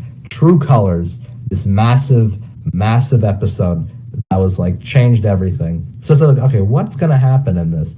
And in the beginning, I was okay, this is standard. We're getting this Marcy flashback. We're moving forward. And then I guess everything changes when Sasha's lol, psych, we're taking over Newtopia now. Yeah, and Anne feels reasonably portrayed with. That part's really good. One thing I really like about Sasha taking over is that she attempts to reason with Anne because she still wants to maintain a friendship, only for Anne to call it off, which is reasonable, we stated. So yikes. And this is getting serious. It's now they need to save Andreas and stop the Toad Army. And it leads to a very climactic fight scene near the end. And it leads to it's very inspiring. And I like how Hop Pop uses the power of acting to stop some of See, the other thing what I think is really neat is, so eventually, the one problem I kind of have with this, I don't really care, but it's just kind of a little note I have. I find the way that Sasha and Grime find out Andreas is evil is a little weird. He had his big diagram of what he was gonna do was just behind him. I guess realistically, I can internally justify it, because it's not Andreas ever thought anyone was gonna get there. So I can and plus he kind of has a big ego about stuff, so I can internally justify it. Yeah, that's not really a problem. I don't really care that much. I could definitely understand that. And see, that part, it becomes so interesting because Sasha is at this point she's trying, she's doing the right thing for the wrong reasons. Exactly. And then it's such a perfect thing, because when Sasha has to she needs Anne to trust her. It's like a boy who cried wolf scenario in a way, where she's too late. She can't do anything now, and it sucks. But that's and then eventually, because that Anne stops Sasha, and Andreas comes in, and then we get the second half of the episode, and Jesus Christ. Holy guacamole. Jinkies. Okay, so where do we start with this? Because there's a lot here. Whoop-de-doo, Andreas is evil. Which we foreshadowed ourselves, which was foreshadowed really well. And I think what's done here is that he still maintained like the same charming attitude, despite he just so happened to hide his true colors. Yeah. That's why it's called that. Yeah, and then we get that reveal of Marcy, of what she really did. And man, that scene phenomenal. Like, honest to God, that is like... That is the best scene in the show. Top 5 scenes in the show for me. It's like, I think that's my favorite part of the episode, but it's so good. Okay, first of all, the whole, like, it's the way Marcy, like, her, Haley Chu, I think is her name, her voice actress, does a really, really good job. She is selling it throughout this entire thing. And then, like, the way it's animated and the way everything happens, like the way she like tries to internally justify it to herself, but then she slowly like breaks down over it is amazing. And it's heartbreaking because really, obviously what she did was awful. I'm not going to defend that. I don't think anyone is, but it's because like she did it out of fear and desperation of being like, it's heartbreaking, like, because she was so close and loved her friends so much that she literally took them to another world just so that they could like be together and do things together. It's such a dramatic, the tone and coloring of the whole thing is just enhances the God. And that like one shot where and then the shot where Marcy's just on the floor and she just says, I just don't want to be alone, and then she's there and Andreas is so casual about it. Also the one when she says, I gave you this. I gave you Sprig. I gave you everything. It's like, that's so much to unpack in that one line. Because really, it's true, because she did that, but Anne's life was changed by Amphibia. Sprig's life was changed by Amphibia. Hop Pop got to, like, have so much from Anne. A lot of people did from Anne. It's like, really, Marcy gave Anne, like, the biggest experience of her life, but... obviously she did it for shitty reasons. There's so much to unpack with Marcy's like decision in this episode. Yeah, but unfortunately we still have a whole season, but I still want to talk about some other stuff with True Colors before we get to season 3. But some other stuff I want to bring up is just like the Andreas twist is just done so well. And I like them having to look past their differences to realize that Andreas is the bigger threat. And I like him dropping Sprig and how that like parallel. Oh my God. That moment is enhanced so much better when you watch the rest of the series and then go back. Exactly, there's like so much. Oh my God, the part where they like cut, the part where they cut to the outro, and it has Anne. It's the part where Anne blows out the candle while Sprig's sleeping in the season 1 outro. It's it hurts me on a deep level. That part is. I remember. I think. When watching this the first time, I cried at that part. I'm not ashamed to admit it. I'm a man. I'll admit it. It's an amazing season finale. And it's easily the best episode Sprig's not gonna die, but it's such a best big episode moment. of the show for me. Yeah. Oh, also, there's a lot of others to when Polly grows her legs. That's a great, because it's so cool. Because like Marcy said the thing earlier in the season about how she grow it in a couple months, and you're not actively thinking about that, but then it comes back, and it's a little weird. She does it right away, but foreshadowing really well. They maneuvers it so well. Yeah, so good. So good. Anyways, and then, do you want to talk about the stabbing? I already kind of brung that up, but yeah, she gets fucking stabbed, and then like they get. See, what I think is really cool about Sprig, Polly, and Pop all get swept back to the human world, and like, wow, and then it ends. Like, it's such a good fucking hook. Like damn. I didn't have to wait for season 3 because it literally came out. Because like by the time I started watching it, season 3 was already airing. But like I can't imagine for the people who were watching this. Oh my God! The gap between 2 and 3 must have been hell. I can't imagine. Anyways, yeah. What would you give? So can I? Anyway, do you mind if I wrap up some more True Colors thoughts quickly?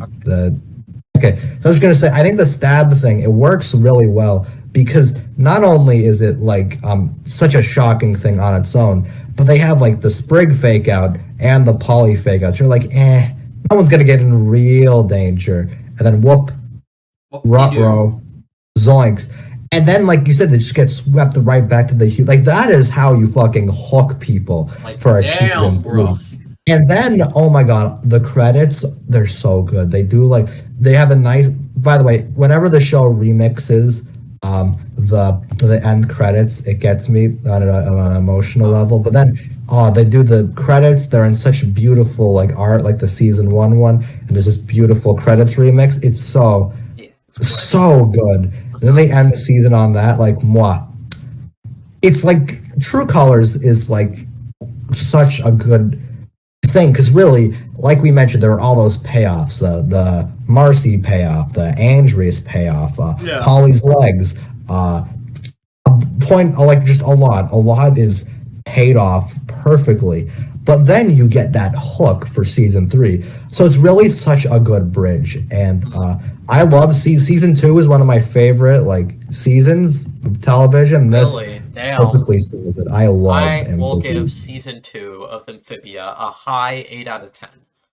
I would give Amphibia season 2 a very, very solid 9. I adore this season so much. And then there's season 3, which it's pretty good. It's not as good. It has its issues. I have issues with it. Okay. And it's not quite as good as season 2. Okay. The thing is, I think that season 3 is great. My rating is my rating is biased. I'll admit that, but I think the highs make it really worth it for me. But for every high we get, we also have a decent amount of issues. But let's start with season 3 because I actually really enjoy season 3A. Okay, 3A. Okay, yeah. I'll summarize it quickly. So Anne and the planters are back to Amphibia and go visit to her parents' house, and they're happy to see her again. But then they have to introduce the planters, and they need to live in their house. It's kind of a reverse. Yeah, no, it's so cool. I love that as a role reversal. It's a nice role reversal, yeah. Yeah, because at this point, like, yeah, it's a neat reverse. And because it's shown like Anne has grown so much as a person that she's like kind of able to fill this like role. I think another thing that Matt Braley said, so a lot of the development for season 3 was done during like sort of COVID-ish era. I think season 2 partially too. So I think because they were in, obviously COVID was a depressing slump for everyone. They just wanted the season to be, fun, not depressing. And I think the season does that very well. Season 3A just has a really fun vibe. I don't know how to describe it. It's just really, really fun. And the new normal is a really good reintroduction to things. I love the scene where Anne's parents, fantastic new characters. Yeah, they're fun characters. I like Anne's mom is played by Matt Braley's mom. Fun fact, which I think is sweet. Apparently. Yeah, I think I heard something. Apparently, the Doug Walker video. The Doug Walker video. No, Doug Walker's Amphibia. Oh no. Classic. But anyway, I think it's apparently one time, and his mom asked Matt about his character and asked if she was a nice mom or a mean mom, but Matt thought he was talking about her as a person, so it became that's a funny story I've heard in interviews and everything. Yeah. But anyway, I like great little characters. I like everything. It reestablishes a new status quo. Mr. X is a character. He was fun. Oh, Mr. X. I love Mr. X. Mr. X is Doug Walker's favorite character. So. Okay. Weird how we're bringing up Doug Walker, but okay. It's fun. The Amphibia video was really disappointing. This one is just fun though. I just enjoy it. I'll admit there's tone issues because how dark and shocking impactful thing is, I think the only real tone issue is that stupid joke where Anne gets her data back and she's like, "I'm home." Your friend got your stabbed. Your friend just fucking died, and you're all like, "I'm home. I have Wi-Fi again," and I'm like, okay. Yeah, that's that is very off for me. Okay, but other than that, I think But see, I think people are a little hard towards 3A because thing is, True Colors is like a big thing as we went over just now. So I don't really think you can like you can't go back to it being like, as like big and bombastic as it is.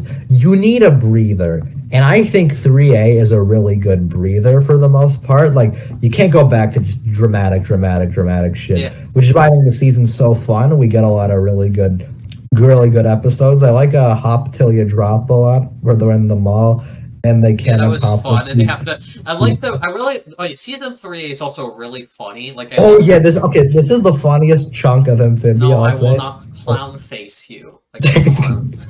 Come on. There's so stuff like many that new to just make me surfaces and laugh. textures. Yeah, and there's also the thing with Hop Hop always falling for easy that's scams. I mean, I know so it's a bit weird. irresponsible of him, but I don't care because it's just really funny. I think it For works. 'Cause, free? like, I've heard some people say they dumbed down Hop Hop in season 3, I mean, a little, but it's just. I think a funny. I little. don't really The thing care. is, I can excuse it because I think the idea is he's not dumbed down. He just isn't. He's not familiar with anything, so he's not going to be the authority figure anymore, which I think works That's true. because it's both funny and makes sense, at least for me. Plus, it's really funny. Hop Hop constantly falling for scams for some reason. Yeah, that was Ollie funny. constantly argues with toddlers, and Sprig for some reason Like, just wants has to an touch obsession. everything. He almost Yeah. gets turned into a wood chips. Just keeps.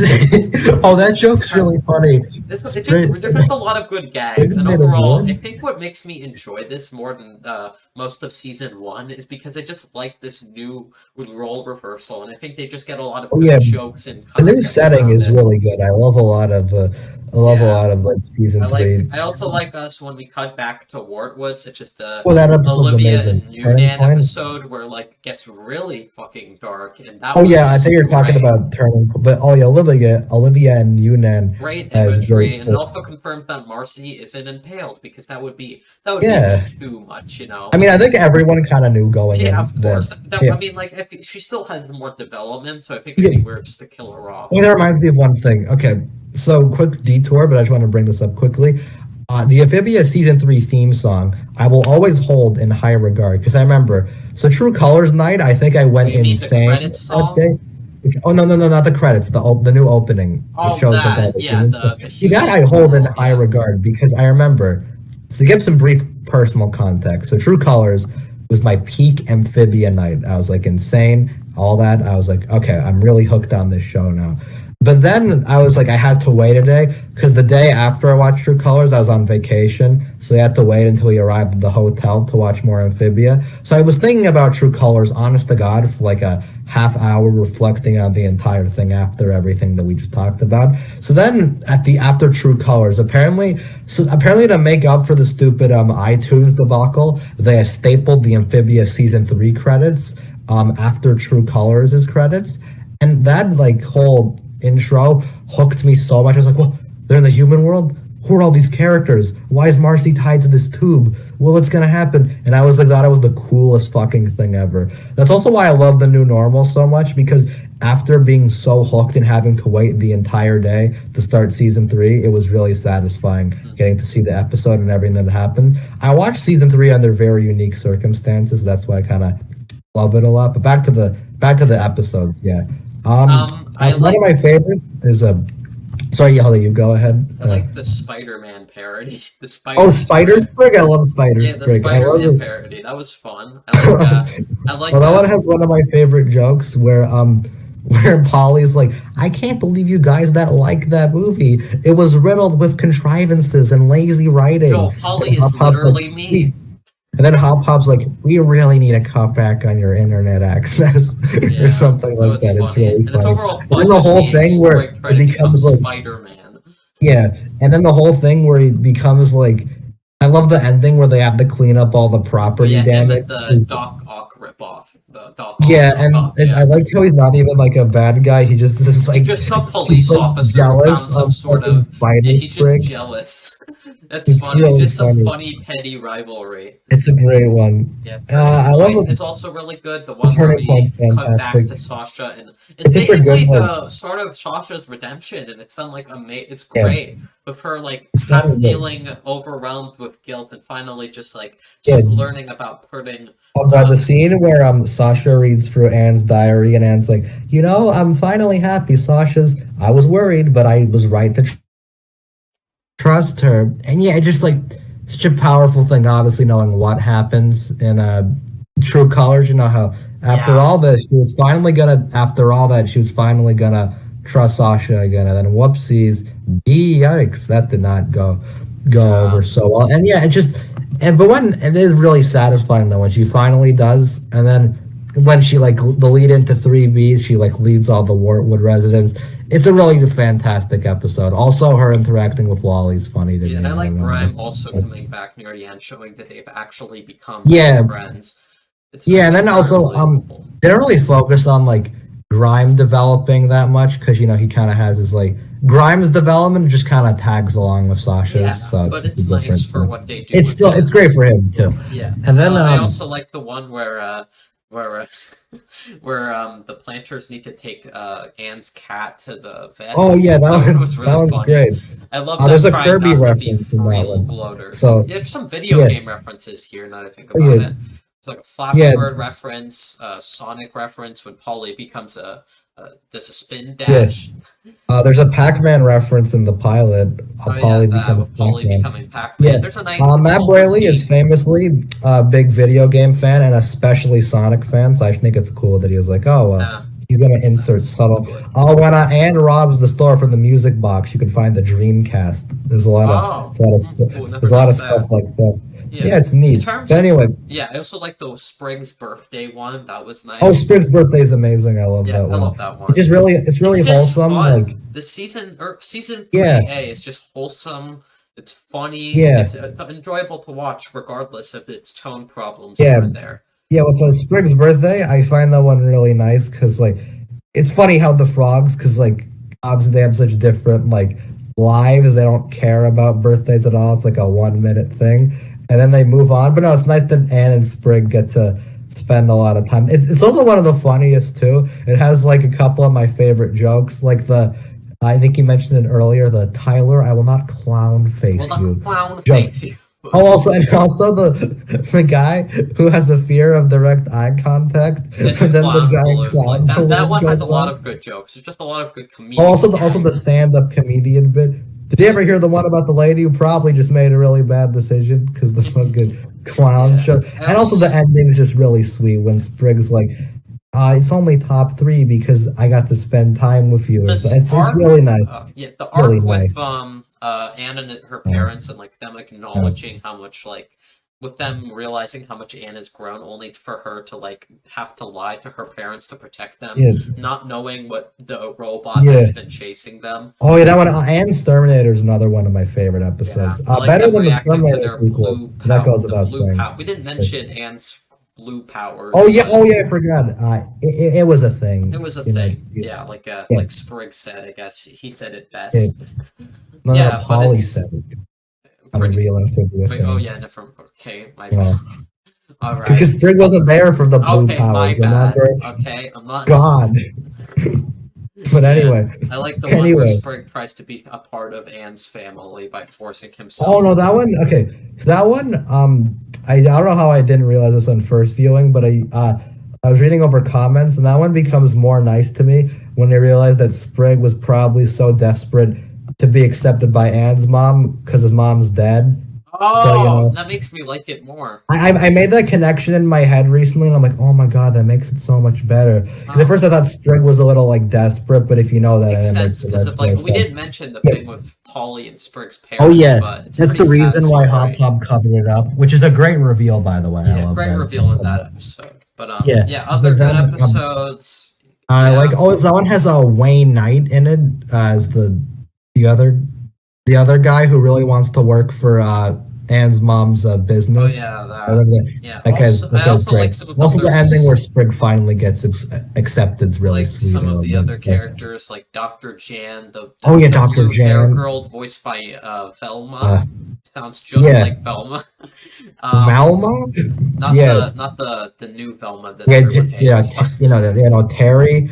Yeah. Um, Professor yeah. X, I like. There's a lot of good. Oh, and I like the don't Paul forget and Sean his assistant. actor guy who looks Oh just my like God, he's him. That was Humphrey. fun. I love him. That's his name, Humphrey. Okay, I like His him. name's Humphrey, He also, like the I Alpha also like Omega how he looks character. just like him, just like Hot Pop. If Yeah, he was no, a it's human. weird. Like he's the only human that looks like that, just so they could have this Just so they stupid could have plot that one where visual. Hot Pop becomes a famous actor, and these names on like billboards and stuff. It's really funny. And probably my favorite of season 3A was the Christmas one, just because it's Oh, just I love. very Okay, talking about wholesome. Christmas is one of Andreas my is favorites. hilarious. I love the part where he like brings the like a VR headset he got in order to kill Anne. Yeah, gamer. Like Andrews. overall, Andreas has just a lot of funny moments, despite being this war-conquering tyrant being controlled by Hey, Andreas. the core. We haven't mentioned the Christmas. core yet, but the core is now yeah. a huge part, which is a All right. collection of all of Andreas's ancestors. Yeah. And it's a very cool idea for an antagonist. And I like how one of the plots is like the core being a part of Marcy, not being called. Oh yeah, they do Marcy. that. Darcy. Yeah, I think that's cool, and it's a cool idea for that's a really good hook God being the end stuck of- in this quirky teenager's body.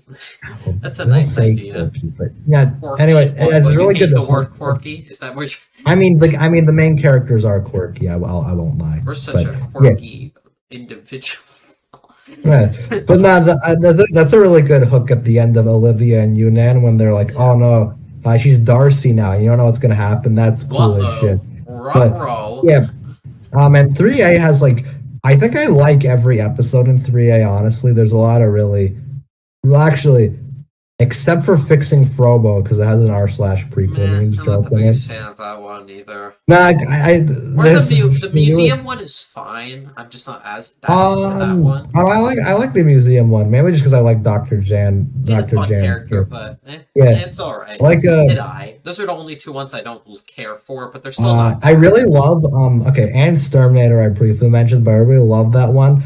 It's really fun for the first part, really intense. It's good development for Anne too, and like the way her mom eventually like they have that big old fight at the end, and that whole thing about how Anne's never lived up to their expectations of her because of all the like shit that like they want her to be like a doctor or something, and they like tried coping with that. She was gone with that one. It's all really good stuff. I love that whole thing. And then right after that is Mr. X. Not the character and the episode, Mr. X, which is a really, really fun episode. I like the gag throughout the season that because Mr. X keeps on barely missing out, he looks like a dumbass in front of the FBI. Like Anne's parents were able to swap him out with like real frogs. Like I said, the humor in the season 3A is really good. Oh yeah. Well, that also has when they're at the movie theater and Hop's like, 20 minutes of trailers, and you call yourselves civilized. It's really fun. All that stuff. Anyways, yeah. Really great, I guess that's kind of. I know. There's also. Yeah. I guess that's kind of all I could say about season 3A. The Christmas one is personally my favorite. Oh, I agree. Love the Christmas fun. Andreas is great. It's really wholesome. It's wholesome and simple, and it's probably one of my favorite episodes of the series. Honestly, it also has one of the best jokes. Hey, Andreas. Merry Christmas. Thanks, you too. Thanks, you too. Wait, no. I love those. Andreas is probably one of my favorites. Also, it has like one of the sweetest endings when Sprig gives Anne his gift. I love that part. And then the credits and also Rebecca Sugar does a song. Really Famous good song. Famous Ed and Eddie, a porn artist and Steven Universe creator. Rebecca Sugar. Okay. I hate Rebecca Sugar, but you know what? She makes good music, and I love her song in this. You know, good on her. Anyways, just stay away from Ed and Eddie, please. But anyway, to season 3B. I have a couple quick notes on 3A, and then we can move on to 3B. Yeah, we talked about each episode like briefly. Like if you give a frog a cookie a lot, the one that introduces Terry. That one's great. We didn't talk about Olivia and Yunnan much, but that's like the highlight of 3A. they I have think. the characters Legend have of a good Froggy Little dynamic. Christmas is my The favorite. imagery is great. But Olivia and Yunnan is Yeah, close. it I was really such a love that good one. start. I have to say, season 3B was quite a bit of a nosedive in some cases. Like, it's not Okay. terrible.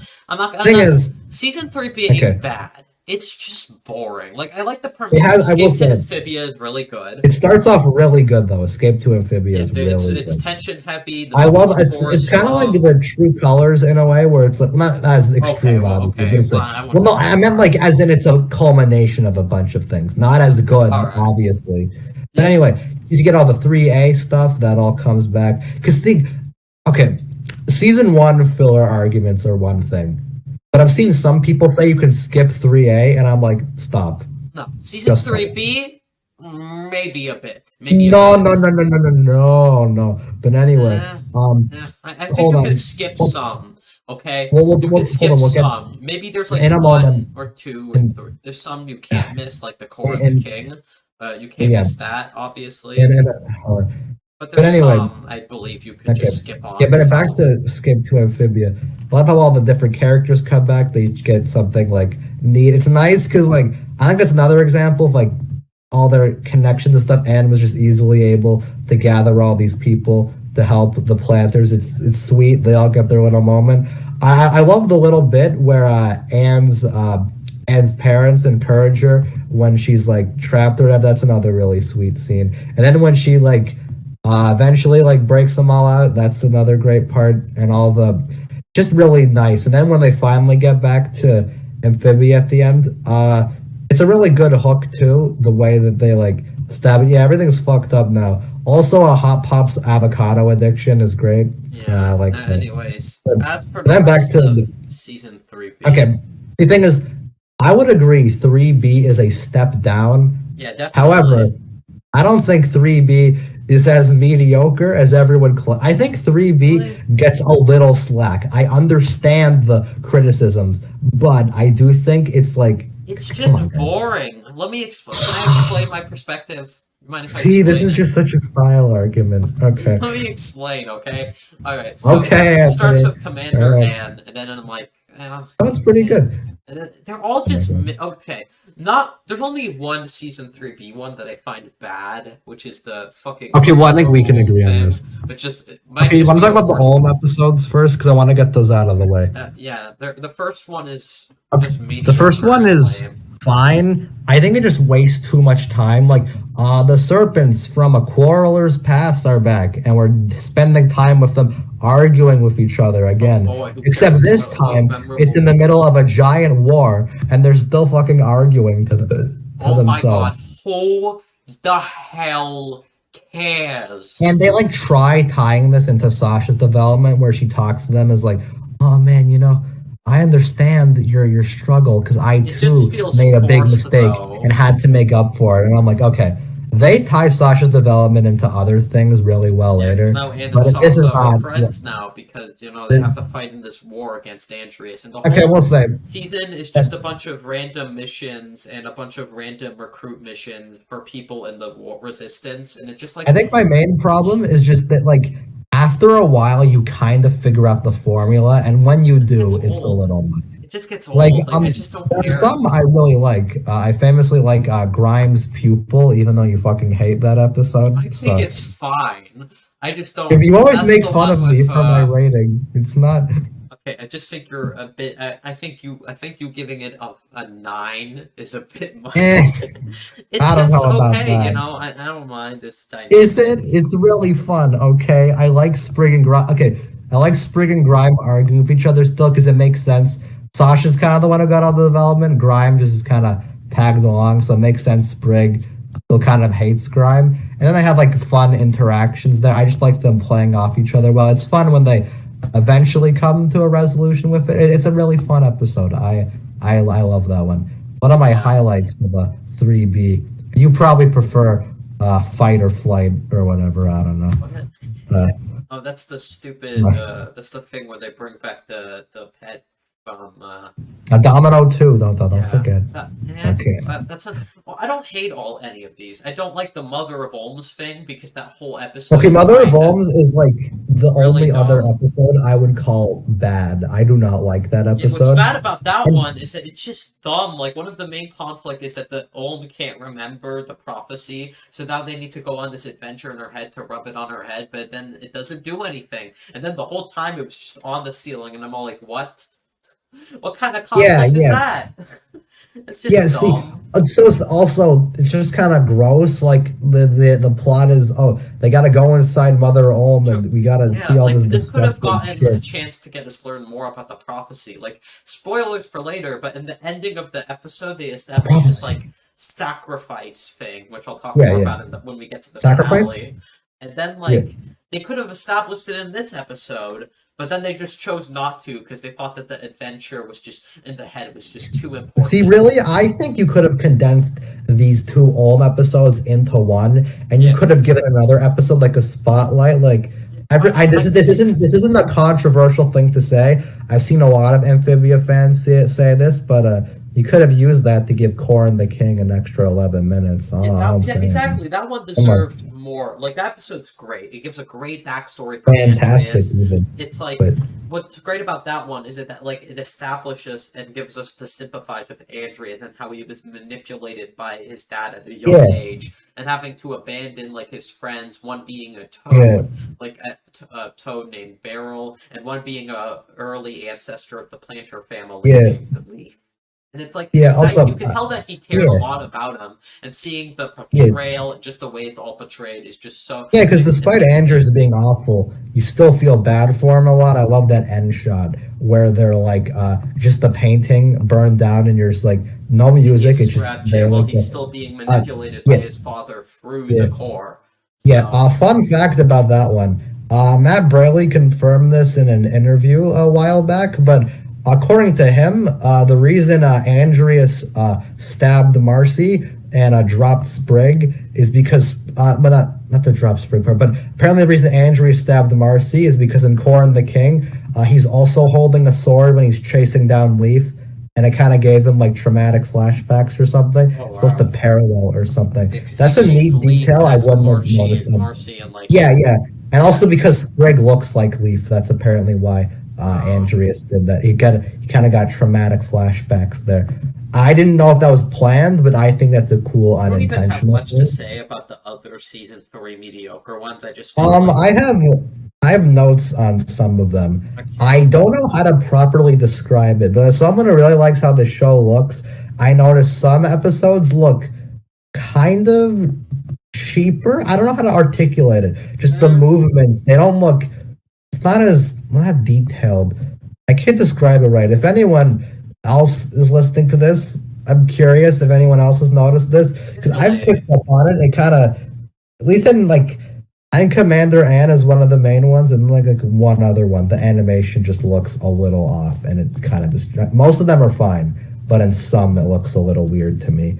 But yeah, for some of them, I think Commander Ann's actually a pretty good introduction back into like the It's swing of mostly things. just I don't know. It's whatever. I know It's I like the resolution with it. Like Sasha, like despite being a good leader as she's proven, she's like doesn't want to like go back into her old habits, so she becomes overly paranoid yes, about that it. works Which well, Anne but I don't takes know. The it, episode and itself doesn't really it's a make nice sense resolution, too. That's like the one and thing I also like which is about it. nice considering we've had 2 seasons of Sasha being a bitch. It's nice that we can like have nice stuff with Anne and Yeah, Sasha. I think yeah, that's I nice. guess so. I will say, the Anne and Sasha dynamic is not nearly as fun as the Anne Marcy dynamic. Which actually, that's another thing about season 3. I miss Marcy. Yes, Wish she same. I was. kind of wish she was Uh, back here. I know why she can't be there. Oh Obviously, it'd be yeah. weird if she was.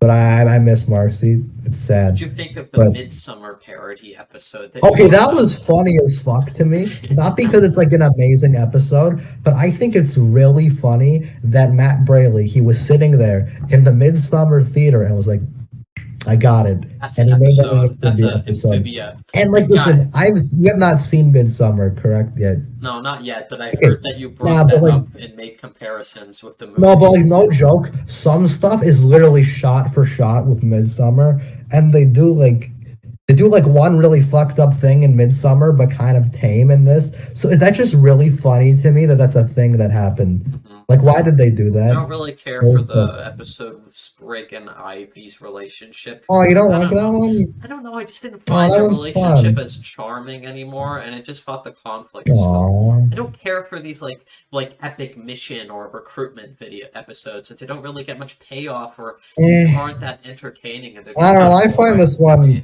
I find this one fun. For the sake, you can Um, skip some of these. No offense. I know you're always very mm, protective about me considering filler in this show. sorry, I just hate filler as a. I could go on my filler rant now, but Did you already rant about this show's filler at the I'm not start of like the rant about it. episode? I just think filler as an argument is stupid because people like they'll say something's filler, but the problem is never that it's filler. The problem is that the actual episode you're calling filler isn't fun. Like if you thought 3B was fun throughout, would you be complaining that it's filler? I don't think you would be. At least Yeah. that's my logic. But anyway, I think it's a step down, but not as in any of them are awful. I just don't think we have 3B has consistently top tier Amphibia for me, and I don't know. Wait, no, not 3B. 3A has a lot of top tier Amphibia for me, but I don't think 3B really carries that momentum fully, which is in a whole other can of worms. But I don't know. I still think most are pretty good though. I don't know. That's fair. Yeah. Yeah, I don't know. I I don't just know. thought a Like, lot of it was boring. Okay, I know that pisses you off, but I just did. uh, I couldn't get into but them. There's only like fun. the two ones I liked were Escape to Amphibia, The Core and the King. If we ignore the finale episodes, those are on like a completely different level, which we'll talk about in like a couple minutes. We'll But talk about it in a bit. But yeah, I don't know. I think most of them are. We still get like all episodes are lower, but I don't know. Like most of them are like I'm looking at this list now. They're all good old fun. The classic Midsummer. I like it. I like Nude and Tights. That one's pretty good. That one's fun. I think the main thing is it's a little formulaic, but I think it is kind of it cool is because really like oh okay and poor lame. well You hate the takes I'm spitting out right now. I understand them. I'm just a little like, You understand it more than my season 1 ones. okay, no, that's another thing. Disagreed a lot. Season 3 okay, people who don't like season 3 are way more reasonable than people who don't like season 1. Oh, okay, so I'm not reasonable. Well, I'm saying both are reasonable, but one is more reasonable. Because season 1 people are like, it's boring. It is kind of though. I Well, no, I but understand those then perspectives a bit. yeah, but then I think season 3 you can make actual pacing arguments, Yeah, which are actual definitely. arguments, not just being like, wah, there's filler, You're wah. aren't you? Like, not me, never. I'm joking. I'm joking. I know. Okay. I didn't even think season 1 was filler. So like, yeah. Well, yeah, no, see, but there are other season ones. Some If anything, of season you're actually 3B is a tad bit filler. But you're actually one of the more reasonable people I've seen with season 1 criticism. You get fucking Doug Walker over here, who's like, maybe just watch the Sasha episodes if you're not into it. Like, what the fuck are you talking about, Doug? What are you doing? Doug, if you're watching this. Doug Walker, I love you. You're my favorite YouTube channel, but if you're watching this, I apologize. But Yeah, sorry to keep making fun of your Amphibia video. Your season 1 takes a little mixed. But Anyways, how about we just jump Jesus into Christ, we were talking about 3B. We kind of spiraled there. Perhaps we should jump into the finale. You want to jump? Well, let me see. Yeah, no, I think just the episodes are consistently pretty solid. I don't think I have much to say. Yeah, exactly. But It's not much other than really the interesting happens in them. Oh wait, never mind. I do have one more thing to say. Okay. So I brought this up in the Sonic Forces episode way while back, but Amphibia season 3B just reminds me of Sonic Forces, and I can't get that out of my head. Like it does, like the resistance thing. It's like Sonic Forces, and they go on the little missions. Literally Andreas. Exactly. So that I don't know if that makes season 3B better or worse for you. But I don't know. It makes me just laugh reminds at it me of more. Sonic Anyways, Forces. the finale starts with the beginning of the end, which is pretty And I solid. think Start that's to a the great song. episode. It's a good episode. Solid start to like the end, but there isn't too much to say about it. It's just my kind of main thing was- establishing the invasion of Earth that Andreas plans to do. Yep. my main thing is I really like the beginning and I really like the end. The beginning scene that's the where next. Marcy is at her sleepover, just trying to show her the Oh Lord of the yeah, I Rings like equivalent, that. and they keep Showing not that paying they've never attention. really taken interest in Yeah, her hobbies, which which has is like, made us which understand her yeah, decision making a bit more. So and I it like helps that. yeah, it helps emphasize true colors a bit more because you get why she made that decision. Because really, this is gonna sound kind of fucked up. She kind of had to force her friends in a way to engage with the stuff she cares about because they're in this like isolated location that's like this fantasy stuff she cares about. And it's heartbreak. I hate that the credits of beginning of the end are like heartbreaking. The part where there's like the what is yeah, she's just watching the movie alone while they're all asleep. It's so haunting considering like everything that's happened before. I love that whole bit. One of my favorite things. And then the rest is pretty solid too. It's not amazing, but there's some good stuff out of it. Really, it's just done to set up the last not three, two. And oh boy, those last two. All in. Let's start with All In. All In is great. Right. I Holland has okay. I just want to get this out of the way now because I don't want to talk about it later. the one There's issue that you have with the it. one the one issue I have with it is okay. So they're doing this thing right where herons come back Who and killed Polly and but then Sprig's because like parents. herons are the species that killed Sprig and Polly's parents. But then a hop over here goes, those aren't just herons. Those are the giant herons. herons. Which for one doesn't make any sense. How did he find those specific herons? If it was that just the killed- same species, that would make more sense. But like, why does it have to be the exact same? That's a bit contrived. Like, It just doesn't make sense, really. that's I like don't the get one why issue. Everything else is really good. Like, But no, everything else is like it's kind of like True Colors in like a different sense, which is payoff after payoff, and I don't think it's not as tightly written as True Colors is. like the payoff, but- it's like paying off so much stuff. Like the but it's planters really getting satisfying. revenge on the herons, even though that plot. Yeah, they point bring was back the contrived. hunting dance, but so cool. They did the hunting dance. I was like, oh Yeah, my god. Sasha acknowledging how much she's grown in like an amazing scene, along with that Oh my great god. fight scene between Darcy, Sasha, and Grime. Man, And it's so also, good. oh, it's so good. That part where she like where Darcy like tries manipulating her, and she like very blatant's like, I am not that person anymore, and she like So cuts the impactful, why it's great so scene. cool. Also, I don't think we mentioned Bravo. Darcy much, but Darcy is a really fun antagonist. I like she's like this complete psychopath, but she has like Marcy's mannerisms and Yeah, voice. it's funny. It's a I think cool it's a- idea for what to do with the core. yeah, as it's a funny entity. contrast. I like that. Yeah. But yeah. Oh, and then I forgot that fight scene's intercut with the iconic K-pop scene. Yeah. Where That Anne part is puts on K-pop so to cheesy, beat the but I can't. ever-living crap out of Andreas. That part is so cheesy, but I can't help but love it. Yeah. They do K-pop. It's so silly, but I love that whole bit. Yeah. And then well, what was I gonna? Oh yeah, and it's just like really nice to like cheer her on and encourage her. Anne's parents come back to help out for a bit. That's nice seeing them again. Yeah. That's neat. Oh wait, I forgot one. I like the Bitcoin joke. Wait, not Bitcoin, not Bitcoin, the crypto. Where they're talking about the invasion, and the guy they're goes, like, "But in other crypto. news, crypto is up big." And they Fight like, scenes are great. like- There's a lot of fun payoff seeing all these characters again. And it's just Oh, a yeah. fun episode that has so much Oh, great it's moments. I like the Yeah. opening with Anne having to write this report about finding out. Oh yeah. Oh, it's She- okay. That's another thing.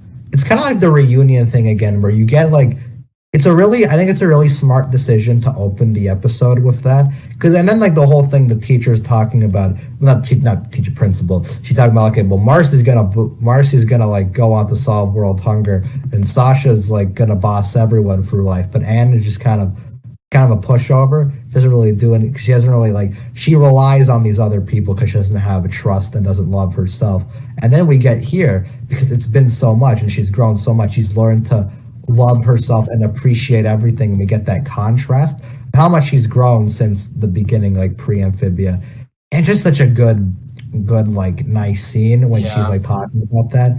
It's really, really nice and sweet and everything. Also, the foreshadowing for the hardest thing, where Sprig's like, Pop Pop, and will always be a part of my life. It's like, Yeah, oh, and the scene where oh. Andreas reflects Technically, on he's the not wrong, flashback but yeah. where with his best friend, Oh with his yeah, I best forgot. friend was amazing. Did we mention The the blank letter, note? yeah, the note Yeah. that says like the goodbye note that Leaf wrote for Andrea. Well, It's a great yeah. moment. Like, Oh yeah, because I love that because he just gives up. They don't do some Steven Universe ass stuff where they're like, he "Oh, we're gonna redeem sacrifices himself. Andreas."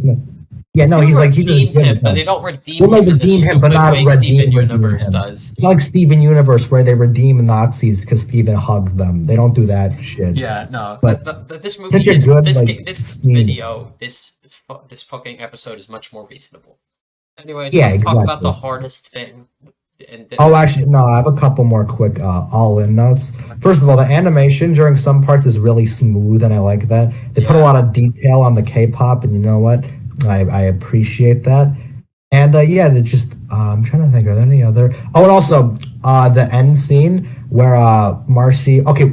Oh, how did we forget? Okay, all the scenes in Marcy's mind where she's talking to Aldrich are so good. Where she? Oh Yeah. yeah, Aldrich is Andrew's Andreas' dad. father, yeah.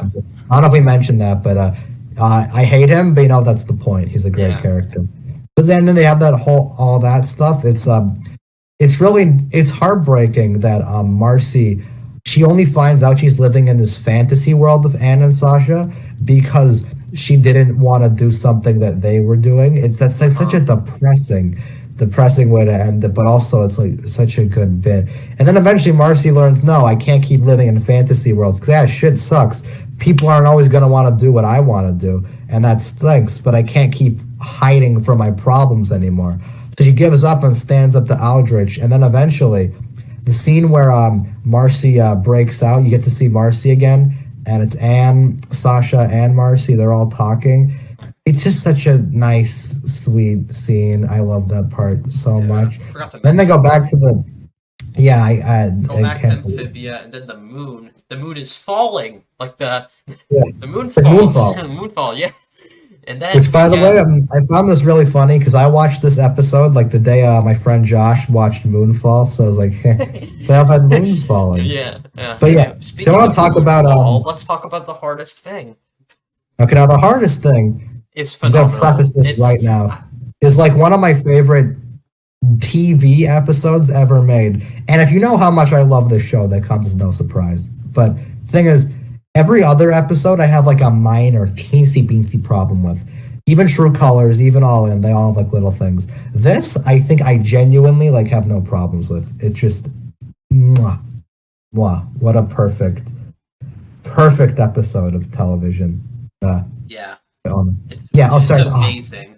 I love Okay, yeah. the ending. I love the fight Oh scene my God. between. Okay, It's so so I'm gonna well wait for the ending. animated. It's so First of all, yeah. So first of all, just I find Marcy being really overly enthusiastic about the prophecy is really charming. She's like, "Oh, there's a prophecy? You didn't tell me?" And then they all get to do their cool designs from the calamity powers. They're not all. Sasha's design looks a little goofy, but you know the other designs are great. When they do oh my God, the No Big Deal remix with the big orchestral, it's so good. So good. Andrea's redemption when he says the same Oh boy, thing the Andrews that, redemption. the He same says thing that he says the same thing Anne said Sasha to line. Sasha in I should have reunion. something It's I like should have done a long time ago. Standing up to you, and then he just the crushes way the he fork says down. it is so Oh, cool. impactful. All because Yeah, of Keith David. Keith David slays these line deliveries. What a dad. Keith David's the GOAT.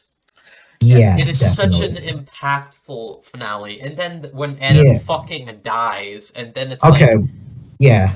So first of all, before that, I love that one shot where there's all the frog characters, and Anne's like, these stones aren't Amphibia's greatest treasure. They are, and it's really cheesy, but very wholesome.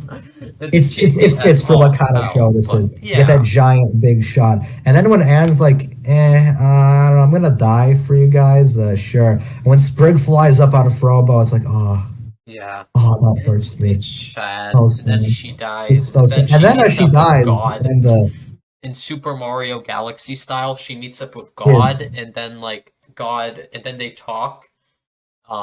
And then it's a nice First of all, I find it really conversation funny scene. that like It just turns into her cat. That was when funny. there's like a god. Oh, they foreshadow that because in Adventures in Cat Sitting, when Anne's like drugged after her, well, not drugged, but like she after her like after her like appointment, she's like Domino is the Alpha and Omega, the Lord of the Universe, or something like that. She like says something about Domino being a god while she's like in that state, and then now here Domino. The god takes the form of that. I think that's a really, really good way of foreshadowing it that I haven't like seen anything else done like that. But yeah, and then I just funny. She has like a casual talk with God, and it's a really nice scene. You know, she tends to talk about And it. then she comes back, and then we get that absolute sucker punch of an Okay. ending. Okay, I'm gonna be honest. This is really gay. You cried. Oh yeah, but I cry every time I. Did you? I almost cried. Almost. I cried like Okay, so first I was about to when I think you're more attached to the characters than me. So no, I definitely am. We made that very clear. So I cried I'm still when that attached to happened. them, so it was still a very emotionally well So done. then that happened, and then when they come back and all those goodbyes happen, that oh god. Yeah. Oh, it's such a very like beautiful way to end it all. I know it's a great way of accepting change, which is the main theme of the story. Yeah. See, I remember this. So I've heard Matt, our boy Matt Braley, the goat, the Chad. I love you, Matt. But then he's talked about how initially he was hesitant or like he knew what he wanted to do. The ending where they world split, that was the idea. They had to do that. That's what needed to be thematically. But he was holding back on that because he was like, people get mad. They're really attached to these characters. I don't know. So they were like hesitant on it. But then he was like, you know what? I'm going to go with my gut. This is what has to happen. Because I think he had another idea where the portal would still be able to be open and like Anne would visit Sprig on like weekends or something like that. That wouldn't fit. But then they were like, no, they went with they did what was right for the story, not what made sense from a stupid like fan service perspective. And you know what? They fucking did it. And it's super sad. I get emotional every time, but you know what? It's great. I love Anne's entire like goodbye to everyone where she's like talking to Polly. That's goodbye everyone. I'll remember you all in therapy. But he's talking to Hop Pop. He's like, he's like, Anne talks about it. She's like honored to be a planter. It's like, oh God, that's so nice. Yeah. And then the Sprig goodbye, I break. I can't. The flashback at the end as well with all the you mean flash forward? Yeah. I forgot. They do before you move on to that, they do the Spran against the world callback, and they do that. Yeah, that's so good. And oh god, the animation on that hug, and when the shot where Sprig and walks off, and Sprig's hand barely touches, and then the portal opens. That's like amazing. And then they leave, and then like, oh, what now? And then they rebuild the future, and it's a very wholesome scene. We see Polly all grown up now. Honest to God, those like last like flash forward scenes are my favorite. Loggle losing his abs. Entire show. Oh yeah, Loggle skipped leg day. He's a poor guy. Toadie's mayor now. You know, good on him. Yeah, good for Toadie. Polly has hair. Always. There's a gay frog couple now. I like that. Wally. He opens the show in the first scene. Yeah, I noticed that. It opens with him, and then it ends. And then he begins the last Wartwood scene. That's a really good detail. I love that. Yeah, I like that. And then I love everyone's updated designs. Sprig being inspired by like Anne to do more adventuring and stuff. Oh, and they do oh my god, it's so nice. They have the Anne statue in the middle. It's so sweet. And then we cut to Anne and the her final friends, scene. And then I can never watch this scene without having the speech stupid Anne makes smile. about change really ties into all of the three girls' arcs incredibly well. And it all ends with this like absolute. Yeah. It's the best end. It's the perfect ending for the show. It's my favorite like ending to any like show ever. I'm gonna say that confidently because it's true. Yeah, the best. I don't know if the hardest thing is better than True Colors. Don't make me choose. I love both. They're practically neck and neck. I don't know, but yeah, another detail I really like is okay, I like that Sasha is okay, I like the detail that Sasha says that she and Anne didn't like Yeah, I talk love much that after detail high. too. It's a very I know it's relatable so thing. good, so Yeah, I good. like that. I noticed that, and it was like, oh, that's really reasonable because Because that's it makes sense. Because realistic. like yeah, like obviously they didn't have their friend group intact. They were gonna go. They still talk to each other, but they weren't like the closest people ever. And then like that perfectly ties into the themes of the show. It's like change is the hardest thing, but you know what? The people who you love, they'll come back to you eventually. Whatever makes its way back to you. I can't get through that Flawless. And ending then we without open on a having. realistic frog version of screen with the Oh end my god, music. it's so nice. And they go, I Yeah. don't know, the exact line is, And I then we named get him Spring after a dear, dear and friend then of the mine. It's credits, we so. get that music. Oh, I cannot listen to the credits without like breaking. I swear, it's Yeah. so like What a the, phenomenal the rendition finale. is so good. You get the shot of the Anne statue, and then just all their weapons like still being there as like a sign of the impact all three of them left on Amphibia. Because really, all of them went through like a change through then. It was so So nice. good. Uh, Oh, I and then love that, oh my god, and then the very last shot where it's a picture of Anne, Sasha, and Marcy at It's the like the same image, Always. the picture that we saw at the beginning of the show. I Yeah, love oh my that. god, it's so. I have the biggest dumbass smile on my Yeah. face, dude. It's so. Anyways, I guess we get to So our ratings of season three. I know you're much more generous towards this one okay, than I am, because yeah, I'd give it like a 7. all right, Its dude, highs are some of the highest the show has ever reached, definitely. despite its problems. And the last two episodes like make me look back at the whole thing a lot better. But Yeah. it's not perfect. But yeah, what did you See, give it? season three definitely has a lot of problems, but at the end of the day, I think objectively you could argue me to like an 8 because it has those great highs, but there's like just a couple misses. Objectively, though, I think it's like a 9 because if it ends that strong and there's still so many episodes I love anyway, I can't see myself rating it any lower. Honestly, like there are problems, but I'm not like extremely annoyed by them. I Yeah. love season two is still better, but I love season three so much as I'm well. giving, yeah, and that round Uh, season of Amphibia as a show, a high yeah. 7. If it's is it better than the Owl House? I mean, I know I know Yes. for you, you're definitely saying yes, Okay. but for Well. me, I know you hate me for this, but I'm unsure because I do Amphibia highs outdo Owl House highs. But Definitely. Amphibia has a lot of issue. I don't know. I can't really choose at the moment. See, I massively prefer Yeah, Amphibia, I but that's know. for a I wide know. variety of reasons, and I've gone over many of those now. I know Uh, you'll get mad at me for it, but I don't okay. know. They're like around the same See, level of quality, yeah. if that makes you feel better. And Wow, that makes Amphibia me feel definitely kind has of the better. better ending, and Yeah. overall, Okay. yeah. Do you mind if I round this out with a little thing? I Sure. just Just have say a. like one last thing, 'cause, man, All this right. is one of our longest episodes so Oh far. man. Yeah, but anyway, so just for a quick thing, I kind of mentioned in passing that this show means a lot to me, like personally, which it yeah definitely does. And I don't often get like personal on this podcast because I don't think it's frankly like necessary to the topic at hand. With a show like Amphibia, I think it's like important for me to. So basically, when I first watched this show back in like 2022, not to get personal, but I had a lot of like change. I was going through like a lot of changes personally. I don't want to specify for my own sake, just in terms of like where my life was headed and a bunch of stuff like that. And at least also honestly throughout the show, part of why I connected to the show so much is because I connected a lot to like Anne's arc and her like struggles to like become a better person and not be like a lazy bitch. She's probably one of the. I don't think I wanted to mention this and didn't want to interfere with the discussion, but I relate to a lot of that and her arc and stuff, which is why I feel like one of the first shows that I could watch and be like, oh my god, this show gets me. This is a show for me, for insecure people like me who feel like their friends are like way more talented than them and they're just pushovers. I'm a massive pushover. I get it. And then so just with the end of the show, right? That message, change can be the hardest thing, all that, but it's necessary.